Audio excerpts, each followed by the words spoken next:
He was known as the man who felt nothing until one fearless woman walked into his life and refused to look away. But when enemies from his brutal past discovered his weakness, she became the target in a deadly game of power, betrayal, and blood. Now he must choose: protect the empire he built with ruthless hands, or risk everything to save the only person who ever made him feel human. This is the story of a frozen heart set on fire, and the war that followed. Don't forget to like this video and comment the city you're watching from so I can see how far this story reaches. Now let's begin. Ethan Cade didn't believe in accidents. In his world, every movement was calculated, every handshake measured, every word weighed for advantage. At 32, he had already built an empire most men spent lifetimes chasing. Real estate holdings across 3 continents, technology patents that generated millions in passive income, and a private network of influence that stretched from Wall Street boardrooms to the kinds of rooms that didn't appear on building directories. People whispered about Ethan Cade in the same breath they used for natural disasters. Inevitable, devastating, impossible to control. He preferred it that way. The Cade Industries Tower in downtown Manhattan rose 73 stories, all glass and steel and cold ambition. Ethan's office occupied the entire top floor, a study in minimalism and control. Floor-to-ceiling windows overlooked the city like a general surveying conquered territory. Everything in that space, from the custom Italian furniture to the temperature permanently set at 68 degrees, existed exactly as Ethan wanted it. Control was everything. Control was survival. He'd learned that lesson young, learned it in ways that left scars no one could see but everyone sensed. The boy who'd grown up in foster homes, bouncing between families that saw him as a paycheck or a burden, had died somewhere along the way. The man who replaced him felt nothing, wanted nothing, needed no one. Or so he'd believed. It was a Tuesday in late September when Maya Brooks walked into his life, though walked didn't quite capture it. She crashed in, really, in the way only genuinely unintentional chaos could manage. Ethan was crossing the main lobby, heading toward the executive elevators with his usual purposeful stride. His assistant, David, trailed 3 steps behind, rattling off the afternoon schedule. Ethan wasn't really listening. He'd already reviewed the meetings that morning and committed every detail to memory. David's verbal recap was more ritual than necessity, a way to make the assistant feel useful. The Singapore team confirms they're ready to move forward with the acquisition, David was saying. Legal says the contracts will be ready by... The elevator doors opened just as someone rounded the corner from the hallway at full speed, arms loaded with what looked like an entire filing cabinet's worth of documents. The collision was spectacular. Papers exploded into the air like startled birds. File folders hit the marble floor with wet slaps. The woman, small, dark-haired, wearing a blazer that looked slept in, and heels that had clearly been a terrible choice that morning, went stumbling forward, barely catching herself on the elevator's doorframe. The entire lobby went silent. People froze mid-step, conversations dying on tongues. Everyone who worked in this building knew the rules. You didn't approach Ethan Cade unless summoned. You didn't speak to him unless spoken to. You certainly didn't crash into him like a human wrecking ball. Ethan looked down at the disaster zone of scattered documents now covering his Italian leather shoes. Then he looked up at the woman who'd caused it. She was already on her knees, frantically gathering papers with shaking hands, muttering under her breath. No, not today, not now. Perhaps, Ethan said, his voice cutting through the lobby's silence like a blade, you should watch where you're going. The woman's hands stilled. Then, slowly, she looked up. And that's when it happened. Most people, when they met Ethan's eyes, looked away immediately. They sensed the ice there, the complete absence of warmth or mercy, and their instincts screamed at them to retreat. It was a reaction he'd spent years cultivating, a tool as useful as any weapon. But this woman, this girl, really, she couldn't have been more than 24, met his gaze directly. Her eyes were brown, almost black in the lobby's harsh lighting, and they held something he hadn't seen in years. No fear, just annoyance.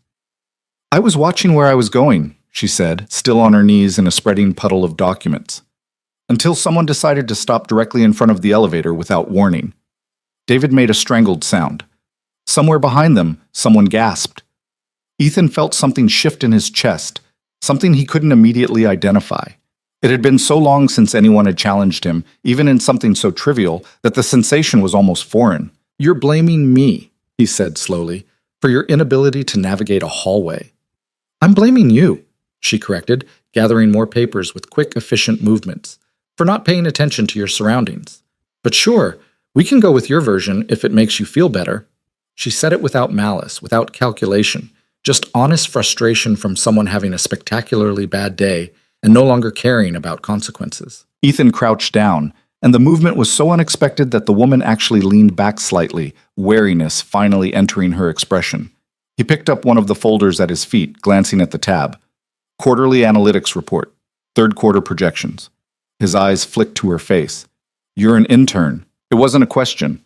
Interns were the only ones who still dealt with physical copies of reports everyone else had digitized years ago. Some ridiculous initiative by HR about learning the fundamentals. Observant, the woman said, snatching the folder from his hand with more force than necessary. Gold star for you. This time David actually whimpered, but Ethan found himself almost amused. The emotion was so rusty, so unused, that it took him a moment to recognize it. What's your name? He asked. She paused in her frantic gathering, looking at him with clear suspicion. Why? Because I'm asking. Maya Brooks. She said it like a challenge, like she was daring him to do something with the information. Then her eyes narrowed. Wait, you're Ethan Cade, aren't you? Most people know that before they run into me. Most people probably schedule appointments. She shoved the last of the papers into a messy pile and stood up, wobbling slightly on her heels. She was short. The top of her head barely reached his shoulder, but she held herself like she was ready to go another round. I'm late for a meeting.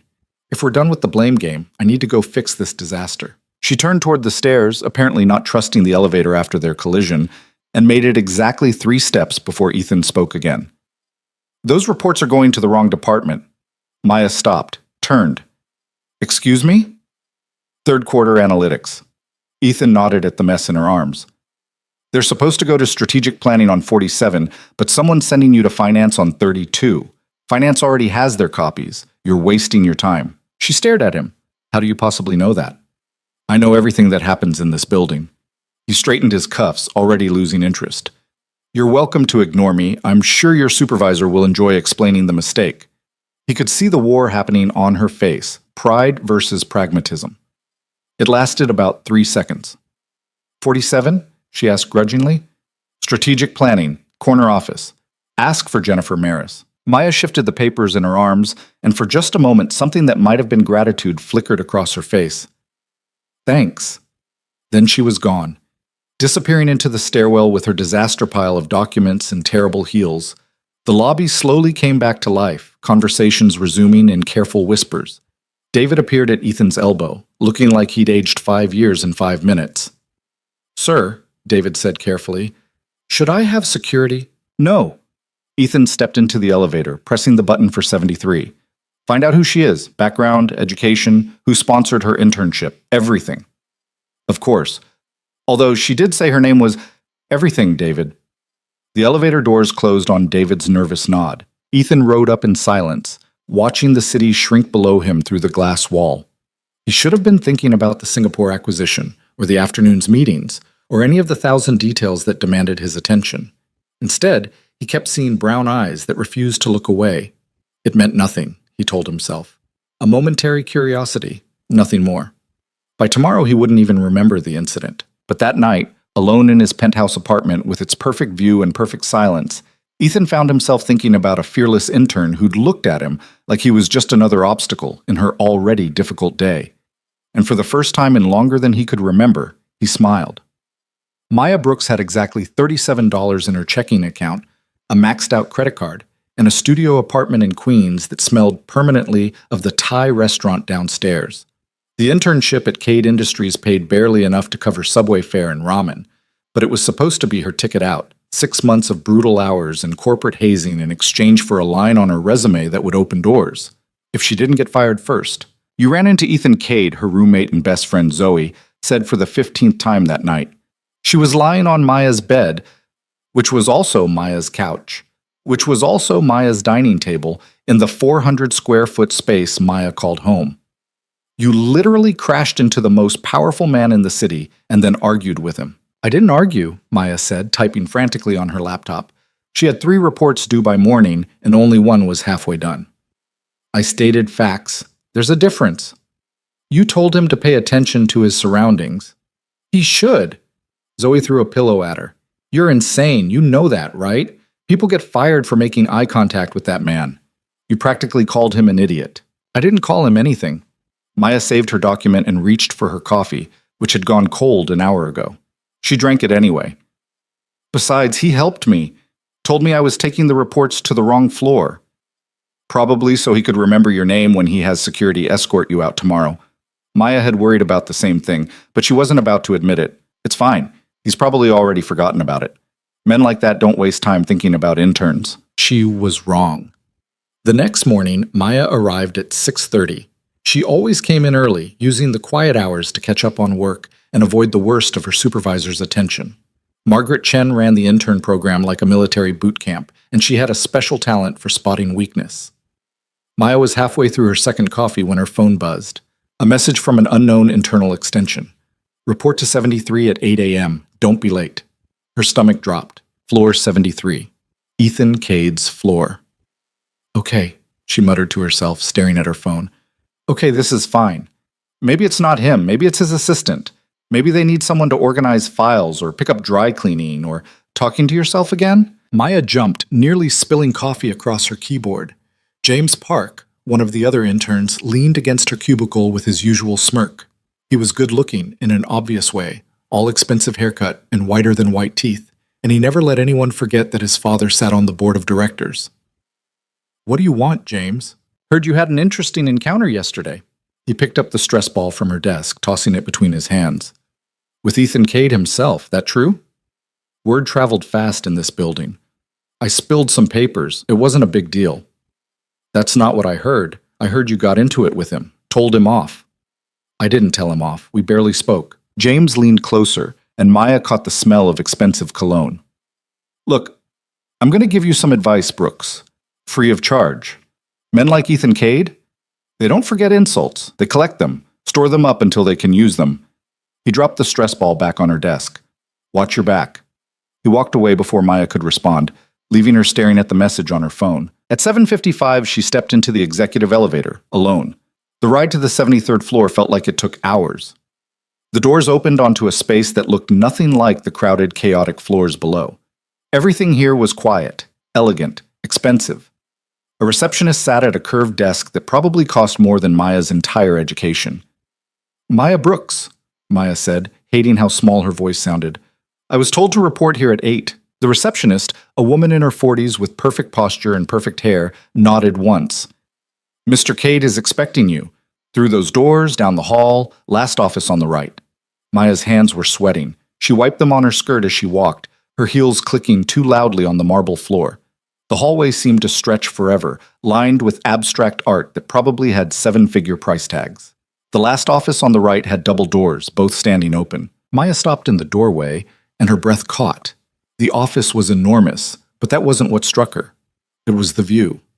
Wall-to-wall windows overlooking Manhattan, the city spread out like Ethan Cade owned every inch of it, which, from what Maya had heard, wasn't far from the truth. Ethan stood at the window, hands in his pockets, looking out over his domain. He didn't turn when she entered, didn't acknowledge her presence at all. Maya waited. 5 seconds. 10.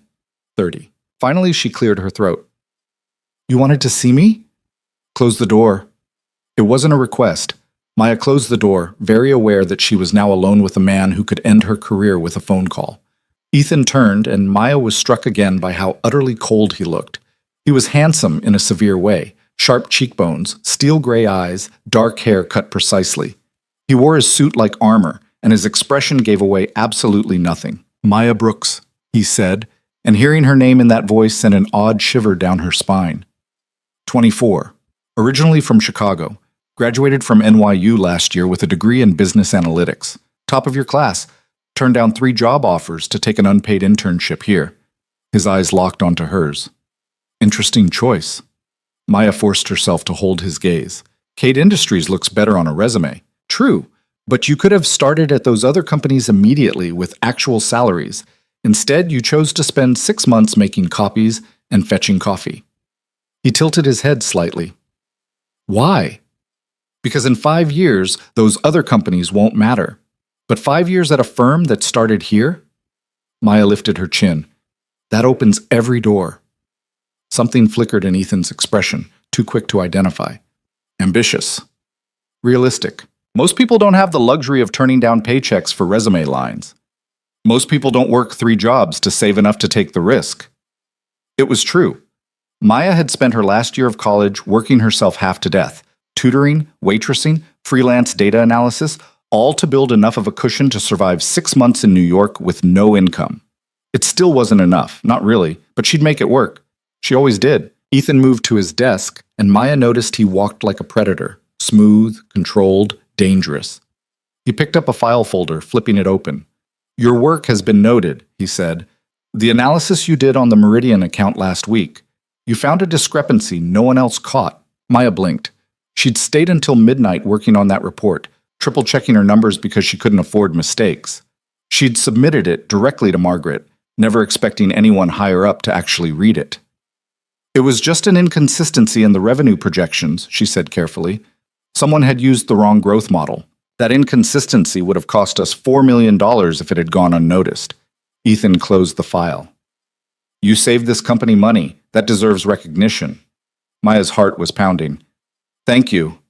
I'm moving you out of the intern pool." The words hit her like cold water. "What?" "You'll be working directly with the strategic planning team. Jennifer Maris will be your supervisor. Your salary will be adjusted accordingly, $65,000 to start, with performance reviews every quarter." Maya couldn't breathe. $65,000. That was more than she'd hoped to make in her first real job, and he was offering it to her now, 5 months before her internship even ended. "I don't understand," she said. "Why?" "Because you're wasting your time filing reports that any first-year assistant could handle. Because you have a mind for patterns, and you're not afraid to speak up when you see problems." Ethan's eyes hadn't left her face. "And because I don't like seeing talent buried in a program designed to weed out the weak." Maya should have been grateful, should have been thanking him, accepting immediately. Instead, she heard herself say, "Is this because I ran into you yesterday?" The question hung in the air between them. Ethan's expression didn't change, but something shifted in his eyes. "Do you think I make business decisions based on hallway collisions?" "I don't know. I don't know you." "No," he agreed. "You don't." "So why?" Maya pressed. "Why pull me out of the program now? Why not wait until the internship ends, see my final reviews? Because I've already seen what I need to see." He moved around the desk, and suddenly he was much closer, close enough that Maya could smell his cologne, something dark and expensive. "You have a choice, Miss Brooks. Accept the position or finish out your internship in the program. Either way, you'll succeed here. The only question is how fast." Maya's mind raced. Every instinct she had screamed that this was too easy, too convenient. Men like Ethan Cade didn't hand out opportunities unless there was something in it for them. But $65,000, a real position, an escape from the intern program's grinding misery. "I accept," she said. "Good. You start Monday. Jennifer will send you the details." Ethan returned to his desk, already looking at something on his computer screen. The dismissal was clear. Maya turned to leave, but at the door she paused. "Mr. Cade?" "Yes?" "Thank you for the opportunity." He didn't look up. "Don't thank me. Prove you deserve it, Todd." Maya's new position changed everything and nothing. The work was better. Actual analysis instead of mindless filing, projects that challenged her instead of wasting her time. Jennifer Maris turned out to be brilliant and demanding in equal measure, expecting perfection but willing to teach. The salary meant Maya could finally afford an apartment that didn't smell like curry and have a checking account with more than 2 digits. But it also meant she was visible. The other interns looked at her with undisguised resentment. James Park made pointed comments about favoritism and nepotism, even though Maya had no connections to speak of. The junior analysts in strategic planning treated her with cautious distance, waiting to see if she'd crash and burn. And then there were the whispers. Maya heard them in the break room, in the bathroom, in the elevator when people thought she wasn't listening. Ethan Cade personally promoted her. She must have done something to catch his attention.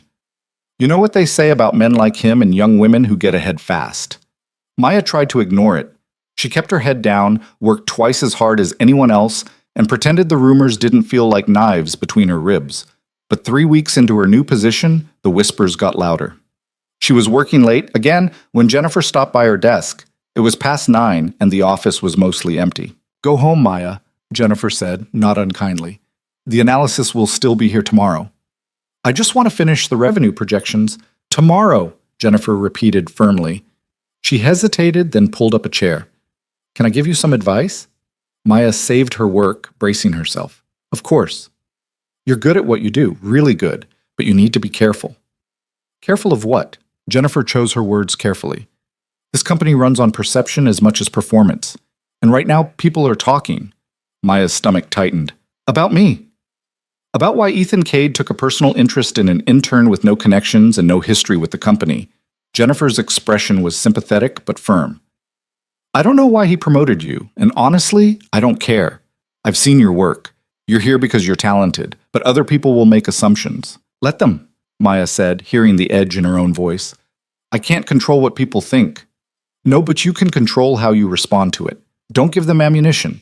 Don't be seen going to his office. Don't seek him out. And for the love of everything, don't let yourself become the subject of more speculation than you already are. Maya wanted to argue, wanted to point out how unfair it was that she had to police her own behavior because other people couldn't handle seeing a woman succeed without assigning ulterior motives. But Jennifer was right. Fair or not, this was the game. Understood, Maya said quietly. Jennifer squeezed her shoulder and left. Maya sat alone in the empty office, staring at her computer screen without seeing it. She thought about Ethan Cade, about the way he'd looked at her in his office, about the opportunity he'd handed her without explanation. She hadn't seen him since that meeting 3 weeks ago, hadn't spoken to him, hadn't been summoned back to the 73rd floor. For all intents and purposes, he'd forgotten she existed, which was exactly what she wanted. Wasn't it? No. Ethan Cade was not a man prone to distraction.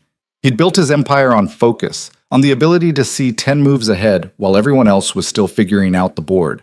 Distraction was weakness. Distraction led to mistakes, and mistakes, in his world, could be fatal. So it annoyed him immensely that he couldn't stop thinking about Maya Brooks. It wasn't attraction, or at least that's what he told himself. Yes, she was beautiful in an understated way, all dark eyes and sharp edges and a kind of fierce determination that showed in every movement. But Ethan had been surrounded by beautiful women his entire adult life. Models, actresses, heiresses. They threw themselves at him with predictable regularity, and he felt nothing. No, what bothered him about Maya was simpler and somehow more complicated. She'd looked at him like he was human, not a weapon, not a monster, not even a powerful man to be feared or used, just a person who'd gotten in her way. It had been so long since anyone had treated him that casually, that normally, that the memory of it stuck like a splinter he couldn't quite dig out. He promoted her because she deserved it. That part was true. Her work was exceptional, and wasting her in the intern program was stupid. But he'd also done it because he wanted to see what she'd do with real responsibility, wanted to see if that fearlessness translated beyond hallway collisions, and because if he was being honest with himself, he wanted a reason to see her again. Ethan stood at his window. He spent a lot of time at this window, especially late at night when the city below sparkled like stars had fallen to earth, and reviewed the surveillance footage his head of security had compiled. He wasn't spying, not exactly, he just kept track of his investments. Maya was an investment now, that's all. The footage showed her leaving the building at 11 p.m., exhausted and alone. Showed her taking the subway instead of a car service, even though her new salary could afford better. Showed her stopping at a bodega near her apartment to buy ramen and energy drinks. She was drowning herself in work, trying to prove she belonged. Ethan understood that impulse better than anyone. His phone buzzed. A text from Marcus Chen, his head of security and one of the few people Ethan actually trusted. The Brooks situation is generating talk. Ethan typed back. What kind of talk? The kind you don't want. People are speculating about her promotion, about why you're interested. I'm not interested. I promoted a talented analyst. That's not unusual. You've never personally promoted an intern before. That's very unusual. Ethan frowned at his phone. Marcus was right, of course. In the 15 years since Ethan had taken control of Cade Industries, he'd never once intervened in HR decisions at that level. He had people for that. Your point? My point is that you're making her visible. And visibility in your world is dangerous. People are going to dig into her background, look for leverage. If you actually care about this girl, you should stay away from her. Ethan read the message 3 times. Noted, he typed back. Then he pulled up Maya's file again, studying her personnel photo. She looked uncomfortable in it, like she hated having her picture taken. Her expression was guarded, but her eyes held that same fearless spark. Marcus was right. The smart move was to forget about Maya Brooks, let her succeed or fail on her own merits, and never think about her again. Ethan had built an empire on smart moves, but for the first time in his carefully controlled life, he found himself wanting to make a stupid one.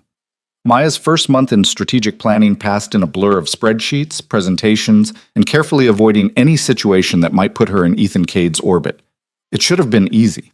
The 73rd floor was a world away from 47, and Ethan clearly had no interest in tracking the day-to-day progress of a junior analyst he'd promoted on a whim. Except he kept appearing. Not obviously. Not in ways anyone else would notice. But Maya noticed. She'd be in a meeting, presenting her analysis of a potential acquisition, and Ethan would slip in through the back door. He'd stand there for 10, maybe 15 minutes, listening without comment, and then leave before anyone could acknowledge him. She'd be working late, and the security guard would appear with coffee from the executive floor. "Compliments of Mr. Cade, miss." She'd submit a report and get it back with notes in the margins, suggestions that were always insightful and never signed but written in a handwriting she was starting to recognize. It was subtle, careful, almost kind, and it was driving her crazy. "He's watching you," Zoe said one night over cheap wine in Maya's slightly less terrible new apartment. "Your Ice King is definitely watching you." "He's not my anything," Maya said, but her cheeks felt hot. "And he's not watching me, he's just monitoring his investment." "Uh-huh. Is that why he sent you coffee at midnight last Tuesday?" The security guard could have been mistaken about where it came from. Zoe gave her a look that said exactly how stupid that sounded. Maya sighed, pulling her knees up to her chest. "It doesn't matter anyway. Even if he is paying attention, it's not personal. Men like Ethan Cade don't do personal." "Maybe," Zoe said. "Or maybe he's just been waiting for someone brave enough to treat him like a human being instead of a walking nightmare." That's a romance novel talking. Is it? Because from where I'm sitting, a powerful, lonely man who's never shown interest in anyone suddenly can't stop thinking about the one woman who wasn't afraid of him sounds exactly like the start of a very complicated love story. Maya threw a pillow at her. "You're ridiculous." But that night, alone in bed, she found herself wondering, what would it be like to really know Ethan Cade? To see past the ice and the power to whatever was underneath? And why did the thought make her heart race like she was standing on the edge of something dangerous and impossible, and maybe, just maybe, worth the fall? The invitation came on a Friday afternoon. Maya was reviewing quarterly projections when her computer pinged with a calendar notification. A meeting had been added to her schedule. Strategic Review, Conference Room A, 6 p.m. She frowned. Strategic reviews didn't usually include junior analysts, and they definitely didn't happen at 6 p.m. on a Friday. But the meeting was marked as mandatory, and the organizer was listed as E. Cade. Maya's pulse quickened. At 5:55, she gathered her laptop and notes and made her way to Conference Room A. It was on the executive floor, naturally, in a part of the building she'd successfully avoided for weeks. The conference room was empty when she arrived. Floor-to-ceiling windows, a table that could seat 20, and absolutely no one. Maya checked her phone. 5:58. She was early, but not that early. At exactly 6 o'clock, the door opened. Ethan Cade walked in alone. He looked tired, Maya noticed. There were shadows under his eyes she hadn't seen before, and his tie was loosened just slightly, the only imperfection in his otherwise flawless appearance. "Miss Brooks," he said, closing the door behind him. "Thank you for coming." "The meeting was marked mandatory," Maya said, trying to keep her voice steady. "I assumed I didn't have a choice." Everyone has choices. He moved to the window, that same position she'd seen him in before, looking out over the city. "I wanted to talk to you away from the usual channels. This seemed easier than summoning you to my office again." "Talk to me about what?" "How you're adjusting. Whether the position is what you expected." He glanced over his shoulder at her. "Whether you're happy." The question was so unexpected that Maya almost laughed. "Does it matter if I'm happy?" "To me? Yes." The simple honesty of it hit her like a physical thing. Maya sat down, needing the support of the chair. "I'm fine," she said carefully. "The work is challenging. Jennifer is an excellent supervisor. I'm learning a lot." That's a very diplomatic non-answer. It's the truth. Part of it, maybe. Ethan turned to face her fully, and the intensity of his focus was almost overwhelming. "I've been getting reports. People talk about you." Maya's stomach dropped. "I know. Does it bother you?" Does it matter if it bothers me? She heard the edge in her voice and tried to soften it. I can't control what people say. I can only control my work. That's a very mature attitude. It's a survival tactic. Something shifted in Ethan's expression. You've had to survive before. It wasn't a question, but Maya answered anyway. I put myself through college. Paid my own way. Nobody handed me anything. She met his eyes. Until you did? I didn't hand you anything. I recognized talent and moved it to where it could be useful. That's business, not charity. People don't see it that way. People see what they want to see. Ethan moved closer, and Maya's breath caught. I don't particularly care what they think. That must be nice. It's necessary. He stopped a few feet away, closer than professional distance, but not quite crossing the line. In my position, caring what people think is a weakness that gets exploited. Sounds lonely. The word hung between them. Ethan's jaw tightened almost imperceptibly. It's practical. It's lonely, Maya repeated, softer this time. No one to trust, no one to let close, just you and your empire and all this. She gestured at the window, at the city beyond. All this power that keeps everyone at exactly the distance you want them. You think you understand me? His voice was quiet, almost dangerous. No, Maya said honestly. I don't understand you at all, but I recognize the walls when I see them. For a long moment, Ethan just stared at her. Then, so quietly she almost missed it, he said, You should be careful. Of what? Of me. He said it like a warning, like a confession, of getting too close to someone who lives in a world you don't understand, a world that's not kind to people who don't know its rules. Maya stood up, and suddenly they were very close, close enough that she could see the silver threads in his gray eyes. Maybe I don't want to be careful, she heard herself say. Maybe I'm tired of playing it safe. Ethan's hand moved, just slightly, like he was going to reach for her, but he caught himself, curling his fingers into a fist. You don't know what you're saying. Don't I? The air between them felt charged, electric. Maya could feel her heart pounding, could see the war happening behind Ethan's carefully controlled expression. Then his phone rang, shattering the moment. Ethan stepped back and the distance felt like miles. He pulled out his phone, glanced at the screen, and his entire demeanor changed, became colder, harder. I have to take this, he said, and his voice was back to that flat, emotionless tone she'd heard in the lobby weeks ago. Of course. Maya gathered her things with shaking hands. She was at the door when Ethan spoke again. Maya. She turned. He was silhouetted against the window, backlit by the city lights, and he looked like something out of a dream, beautiful and cold and completely untouchable. Be careful, he said again. Please. Then he answered the phone, turning away, and Maya slipped out of the conference room with her heart racing and her mind spinning. She'd almost kissed Ethan Cade, or he'd almost kissed her, or they'd almost done something that would have changed everything. And the scariest part? She wanted it to happen again. Maya didn't sleep that night. She lay in bed, staring at the ceiling, replaying every word, every look, every moment of tension in that conference room. The way Ethan had almost reached for her. The way his voice had cracked just slightly when he told her to be careful. The way she'd wanted him to touch her so badly it scared her. By Monday morning, she'd convinced herself it meant nothing. A moment of weakness, nothing more. Ethan Cade was her boss. Indirectly, but still. Getting involved with him would be professional suicide, not to mention stupid on about 17 different levels. She arrived at the office determined to focus on work and only work. The universe had other plans. Brooks, conference room, now. Jennifer appeared at Maya's desk before she'd even finished her coffee. Her expression was unreadable, but her tone had an edge Maya hadn't heard before. Maya's stomach nodded. Is something wrong? Just come. The conference room held 5 people. Jennifer, 2 senior analysts Maya recognized but had never worked with directly, Margaret Chen from HR, and Marcus Chen, no relation to Margaret, but head of corporate security and someone Maya had only ever seen from a distance. No one was smiling. Sit down, Maya, Margaret said, gesturing to an empty chair. Maya sat, her mind racing through every possible thing she could have done wrong. A mistake in her analysis? A missed deadline? But no, she triple-checked everything, always. Marcus spoke first. Miss Brooks, how well do you know Ethan Cade? The question felt like a trap. I don't know him well at all. He promoted me 6 weeks ago. We've spoken a few times.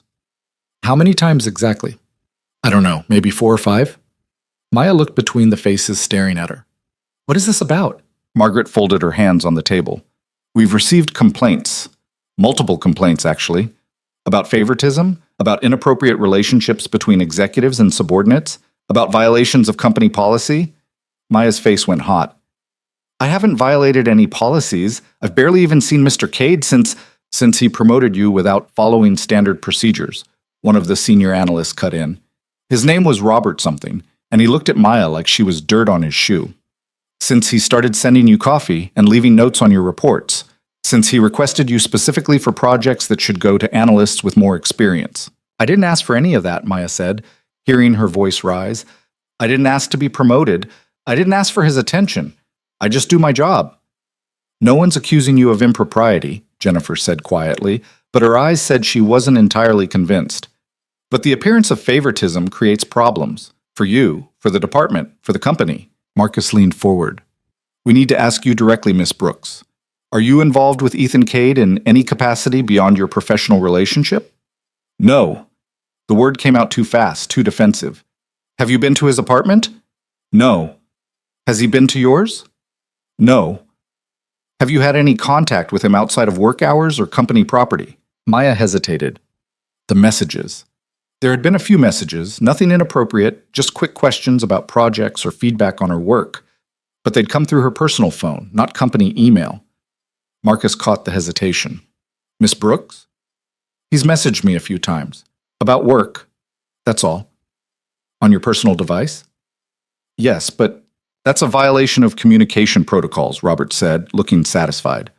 All work-related communication is supposed to go through company channels. I didn't know that, Maya said, which was true. No one had ever mentioned communication protocols to her. Look, I don't know what people are saying, but nothing inappropriate has happened. Mr. Cade has been professional. I've been professional. If there's a perception problem, I can request a transfer. That won't be necessary, Margaret interrupted. But we do need to establish some boundaries. No more private meetings with Mr. Cade without a third party present. No more personal communications outside official channels. And for the next 60 days, you'll be under review. Your work will be evaluated by an independent committee to ensure your position is merited. The implication was clear. Prove you deserve to be here, or we'll find a reason to let you go. Maya felt sick. Understood. Good. Margaret stood, signaling the meeting was over. You can return to work. Maya walked back to her desk on shaking legs. Around her, people whispered and stared. The meeting had been behind closed doors, but somehow everyone already knew. She made it to the bathroom before the tears started. She was leaning against the sink trying to pull herself together when the door opened. Zoe rushed in, looking panicked. Oh my God, Maya, I just heard. Not now. Maya splashed cold water on her face, willing her eyes to stop burning. I can't do this now. What did they say? Are you fired? No, just under review. 60 days of people watching my every move, waiting for me to screw up. She grabbed paper towels, pressing them against her eyes. This is such bullshit, Zoe. I didn't do anything wrong. I know that. But everyone else thinks I slept my way into this job. They think I'm some kind of... She couldn't finish the sentence. Zoe pulled her into a hug, and Maya let herself lean into it for just a moment before pulling away. I need to get back to work, Maya said. I need to prove I belong here. You do belong here. You're brilliant. Then I need to make sure everyone else knows it too. Maya went back to her desk and buried herself in work. She stayed until midnight, then came in at 6 the next morning. She volunteered for every difficult project, took on assignments no one else wanted, and made herself indispensable. And she avoided anything that might put her in Ethan Cade's path. She didn't know that 3 floors above her, Ethan was making very different decisions. Ethan read the HR report with mounting fury. They did what? His voice was quiet, which Marcus knew from experience was infinitely more dangerous than shouting. Standard procedure for complaints of favoritism, Marcus said carefully. He stood on the other side of Ethan's desk, posture relaxed but ready. Margaret followed protocol. Protocol. Ethan set the report down with deliberate care. They interrogated her like a criminal because I promoted someone based on merit. You promoted an intern with no experience to a position that typically requires 5 years in the field. You sent her coffee at midnight. You've been messaging her personal phone. Marcus ticked off points on his fingers. From the outside, Ethan, it looks exactly like what they're accusing you of. I don't care how it looks. You should. Because now Maya Brooks is under review, her reputation is being torn apart, and every piece of work she does will be scrutinized for the next 2 months. All because you couldn't stay away. Ethan's jaw tightened. Marcus was one of maybe 3 people in the world who could talk to him like this, and he only got away with it because he was usually right. What do you suggest? Back off. Completely. No contact, no special treatment, no attention whatsoever. Let her prove herself without your shadow hanging over her. Marcus paused. And maybe figure out why you care so much about one junior analyst. She's talented. I don't like seeing talent wasted. Right. That's why you've been watching security footage of her leaving the building every night. That's why you know she takes the Q train instead of a car service and buys dinner from the bodega on 42nd because you care about wasting talent. Ethan said nothing. Marcus sighed. Look, I've known you for 15 years. I've never seen you like this about anyone. If you actually care about this woman, the best thing you can do is leave her alone. Let her build her career without your interference. Because the more attention you give her, the more you're painting a target on her back. I know. Ethan turned to his window, that eternal view of the city he controlled. I know that. Then act like it. After Marcus left, Ethan stood alone in his office and made a decision he knew was right and hated anyway. He would stay away from Maya Brooks. He would let her prove herself without his help. He would stop watching, stop caring, stop thinking about the way she looked at him like he was worth seeing. It was the smart move, the safe move, the move that felt like cutting off his own arm. 3 weeks passed. Maya threw herself into work with an intensity that bordered on obsessive. The independent review committee examined every analysis she produced, questioned every conclusion, challenged every recommendation. She responded with data, with logic, with airtight reasoning that left no room for doubt. Slowly, grudgingly, people started to notice. The Brooks analysis on the Centennial merger was actually solid, she overheard Robert admit in the break room. I tried to find holes in it. Couldn't. She stays later than anyone else in the department, another analyst said. I've never seen someone work that hard. Maybe Cade saw something we missed. The whispers changed. Not completely. There were still people convinced she'd slept her way up, but enough that Maya could breathe a little easier. She hadn't seen Ethan once in those 3 weeks. Hadn't received any messages, any coffee, any indication he remembered she existed. It was exactly what she'd wanted, exactly what she needed. So why did it feel like losing something she'd never actually had? You look like hell, Zoe announced one Saturday afternoon, showing up at Maya's apartment with takeout and wine. When was the last time you slept? I sleep. Maya accepted the wine gratefully. For more than 4 hours? Sleep is overrated. So is burning yourself out to prove a point. Zoe set out containers of Thai food, the good kind, from a place in the village that cost actual money. You've proven yourself, Maya. Everyone knows you're brilliant. You can ease up a little. Not yet. I've still got 3 weeks of review left. And then what? You work yourself to death for another 3 weeks to prove you can maintain it? At some point, you have to just live your life. Maya picked at her pad thai. He hasn't spoken to me in weeks. Ethan? He's completely disappeared. Like I don't exist. Zoe studied her carefully. Isn't that what you wanted? Yes. No. I don't know. Maya set down her fork. It doesn't matter what I want. He's my boss. He's Ethan Cade. The whole thing was impossible from the start.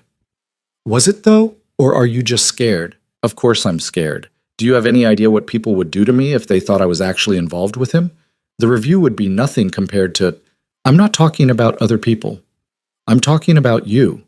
About what you feel when you think about him. Maya was quiet for a long moment. Then, so softly, Zoe almost missed it. I miss him. Even though you barely knew him? Especially because I barely knew him. Because what I did see was... Maya struggled for words. Everyone treats him like he's this cold, untouchable thing. But when he looked at me, when we talked, I saw someone lonely. Someone who's built these walls so high, he can't remember what it's like to let anyone in. And for just a moment, I thought maybe he wanted to. With you. With anyone. I just happened to be there. She laughed bitterly. Story of my life, right? Wrong place, wrong time, wrong person. Zoe reached across and squeezed her hand. Or maybe exactly the right place, right time, right person. Just terrible circumstances. Maya squeezed back, grateful for the friendship, even if she couldn't quite believe the optimism. That night, alone again, she lay in bed and let herself admit the truth she'd been avoiding. She'd fallen for Ethan Cade. Not the legend, not the CEO, not the man everyone else saw. She'd fallen for the person underneath, the one who noticed details, who recognized talent, who'd looked at her in that conference room like she was something precious and impossible. And she had absolutely no idea what to do about it. The attack came on a Tuesday. Maya was working late. Of course she was working late. When her computer screen flickered, then went black, then displayed a message in bright red text, "Property of Ethan Cade, hands off." Her phone buzzed, a text from an unknown number. "You're nothing. You'll always be nothing. He'll get bored and throw you away like garbage." Then another. "Enjoy it while it lasts, slut." Maya's hands were shaking as more messages flooded in. Dozens of them, all from different numbers, all variations on the same theme. Threats, insults, graphic descriptions of what she deserved. She tried to close her laptop, but it wouldn't respond. The screen cycled through photos, her apartment building, her morning subway stop, the coffee shop where she grabbed breakfast. Someone had been following her. Maya grabbed her phone with trembling hands and did the only thing she could think of. She called security. Marcus Chen arrived in less than 5 minutes, 2 other security personnel flanking him. He took one look at Maya's computer and his expression went dark. "Don't touch anything." He pulled out his phone, making a call. "We need a full sweep. Conference room B, 47th floor. Now." To Maya, he said, "Are you hurt?" She shook her head, not trusting her voice. "Good. Come with me. You're not staying in this office tonight." Marcus escorted her to a secure room she didn't even know existed. No windows, reinforced door, completely isolated from the rest of the building. 2 guards stationed themselves outside. "What's happening?" Maya finally managed. "Who would do this?" "I don't know yet, but we'll find out." Marcus's phone rang. He glanced at the screen and his expression shifted. "I need to take this. Don't leave this room. Don't open the door for anyone except me. Understood?" Maya nodded. Marcus stepped outside, and through the crack in the door, Maya heard his side of the conversation. "Sir, we have a situation. No, she's safe. Yes, it was targeted. I'm handling it. Sir, I really think you should stay." The door flew open. Ethan Cade strode in like a force of nature, his expression absolutely murderous. Behind him, Marcus looked resigned. "Out," Ethan said to Marcus without looking at him. "Sir, out." Marcus left, closing the door. Ethan crossed the room in 3 strides and grabbed Maya's shoulders, his eyes scanning her face with an intensity that made her breath catch. "Are you hurt?" His voice was rough, nothing like the controlled tone she was used to. "No, I'm fine. Did anyone touch you, approach you?" "No, it was just messages," and he pulled her against his chest, and the movement was so sudden, so unexpected, that Maya froze. She could feel his heart pounding, could feel the tension vibrating through him. "Ethan," she whispered.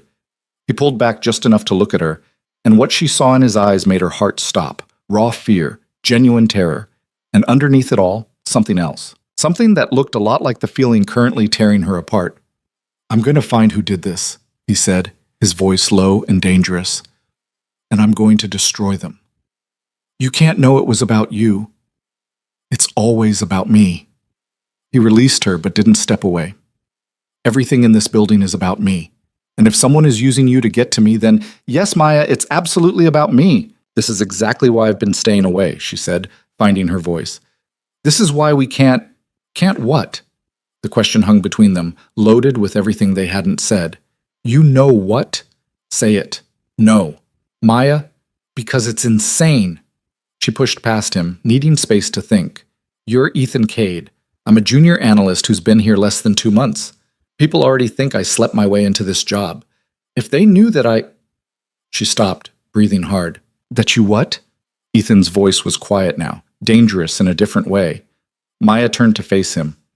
"That I can't stop thinking about you. That I miss you, even though I barely know you. That when you looked at me in that conference room, I wanted you to kiss me so badly I forgot how to breathe." The words came out in a rush. "Is that what you want to hear? That I'm stupid enough to have feelings for someone so completely wrong for me that it would be funny if it wasn't so pathetic?" Ethan stared at her. Then, in 2 steps, he closed the distance between them. "You think you're the only one?" His voice was rough, raw. "You think I don't know it's wrong. That I haven't tried to stay away, tried to forget you, tried to convince myself that what I feel is just curiosity or boredom or anything other than what it actually is? Which is what? Obsession. The word came out like a confession torn from somewhere deep. I think about you constantly. I know your schedule, your habits, what you order for lunch. I've watched you leave this building every night for 6 weeks because I need to know you got home safe. I've read every report you've written, every analysis, every email. I've never felt this for anyone, Maya. Never wanted anyone the way I want you. And it's dangerous and stupid and completely impossible, but I can't make it stop. Maya couldn't breathe. Ethan, you should run. He said it like a warning, even as his hand came up to cup her face. You should walk out of this room and never look back. Because I'm not good for you. I'm not good for anyone. Everything I touch eventually breaks. Then why are you touching me? Because I'm selfish. Because even knowing I'll hurt you, I can't seem to stop myself from wanting this. This? Instead of answering, he kissed her. It wasn't gentle. It was desperate and hungry, and tasted like years of wanting nothing and suddenly wanting everything. Maya made a sound against his mouth and kissed him back just as fiercely, her hands fisting in his shirt. When they finally broke apart, both breathing hard, Ethan pressed his forehead against hers. This is a mistake, he said. Probably. It's going to make everything more complicated. I know. People will talk. They'll say terrible things about you, about us. Let them. He pulled back to look at her, searching her face. You don't know what you're saying yes to. Then tell me. Ethan's expression was raw, unguarded in a way she'd never seen. I live in a world where people kill for power, where loyalty is bought and sold, where trust is weakness. I have enemies, Maya. Real enemies who would hurt you just to hurt me. If we do this, if we're together, you become a target, you become leverage. Everything you do, everyone you talk to, everywhere you go, it all becomes a potential threat. You're trying to scare me. I'm trying to be honest. Maya stepped back, putting space between them so she could think. Her lips still tingled from the kiss. Her whole body felt electric, alive in a way it never had before. I'm not an idiot, she said finally. I know what you are. I know the rumors, the whispers. I know you're dangerous. She met his eyes. But I also know what I saw in that conference room. What I see right now. You're not just the monster everyone thinks you are. You don't know that, don't I? She took a step toward him. You promoted me because I deserved it, not because you wanted something from me. You've stayed away for weeks even though it clearly killed you because you thought it was better for me. You just pulled me against you like you were terrified I'd been hurt. Like the idea of someone touching me made you capable of murder. Another step. That's not a monster, Ethan. That's someone who cares, someone who's scared. I'm not scared of anything. Liar. She was close enough to touch him now. You're terrified, of feeling something real, of letting someone see past the ice, of being human. Ethan's control cracked. You want to see human? Fine. He grabbed her hand and pressed it against his chest, over his racing heart. This is what you do to me. Every time I see you, every time I hear your voice, every moment I'm near you. You make me feel things I spent years learning not to feel. You make me want things I can't have. You make me weak. That's not weakness. In my world, it is. Then maybe, Maya said softly, your world is wrong. They stood there, the truth hanging between them like something fragile and dangerous. Finally, Ethan spoke. If we do this, if we try this, it has to be a secret. No one can know. Not yet. Why? Because the moment people know you matter to me, you become a target. Every enemy I have will look for ways to use you. The only way to keep you safe is to keep this quiet. Maya wanted to argue, wanted to say they shouldn't have to hide, but she'd seen the fear in his eyes when he'd burst into this room, had felt the desperation in his kiss. He wasn't exaggerating. This was real. Okay, she said. Secret. Maya. I'm saying yes, Ethan, to all of it. The secrecy, the danger, the complications. I'm saying yes because I'm tired of being careful. I'm tired of playing it safe. She reached up and touched his face, feeling him lean into her palm. I'm saying yes because when I'm with you, I feel alive, and that's worth the risk. Ethan closed his eyes, and for just a moment, he looked young, vulnerable. Then he opened them, and the ice was back, but different now. Colder, harder, protective. Then we do this my way. You don't tell anyone. Not your friends, not your roommate, No one. We're careful, we're smart. And the second it becomes too dangerous, it's already dangerous, Maya interrupted. But I'm still here.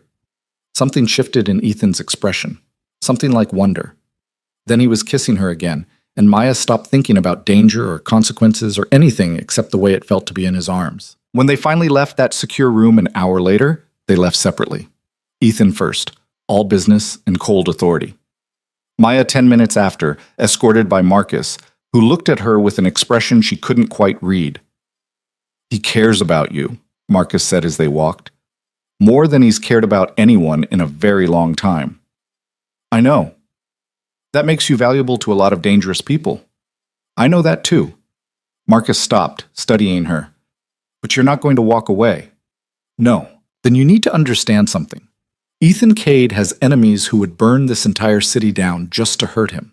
They'll come for you eventually. When they do, you can't hesitate. You can't show weakness, and you absolutely cannot expect him to save you every time. I don't need saving. Marcus smiled, and it wasn't entirely friendly. We'll see. He left her at the elevator, and Maya rode down alone, her mind spinning. She just agreed to a secret relationship with one of the most dangerous men in the city. She should have been terrified. Instead, she felt alive. Maya made it home, locked her door, and leaned against it with shaking hands. Her phone buzzed. A message from an unknown number, but this time she knew who it was from. Are you home safe? She smiled despite everything. Yes. Are you? I'm never safe, but knowing you are helps. Maya stared at the message for a long time. Then she typed back, same. That night she dreamed of gray eyes and frozen hearts and what it might take to thaw them. She dreamed of danger and desire and decisions that couldn't be undone. And when she woke up the next morning, she didn't regret a single thing. The next 2 weeks existed in a strange double reality. During the day, Maya was the dedicated analyst everyone had begun to respect. She arrived early, stayed late, and produced work that even her harshest critics couldn't dismiss. The independent review was entering its final phase, and the committee had stopped looking for reasons to fail her and started looking genuinely impressed. At night, she belonged to Ethan. They were careful. Painfully, meticulously careful. They never arrived or left together, never spoke in the office beyond what was professionally necessary. Maya took different routes home each night, switched subway cars at random stops, checked constantly for anyone following. But 3 nights a week, she'd get a text with an address, a different location each time.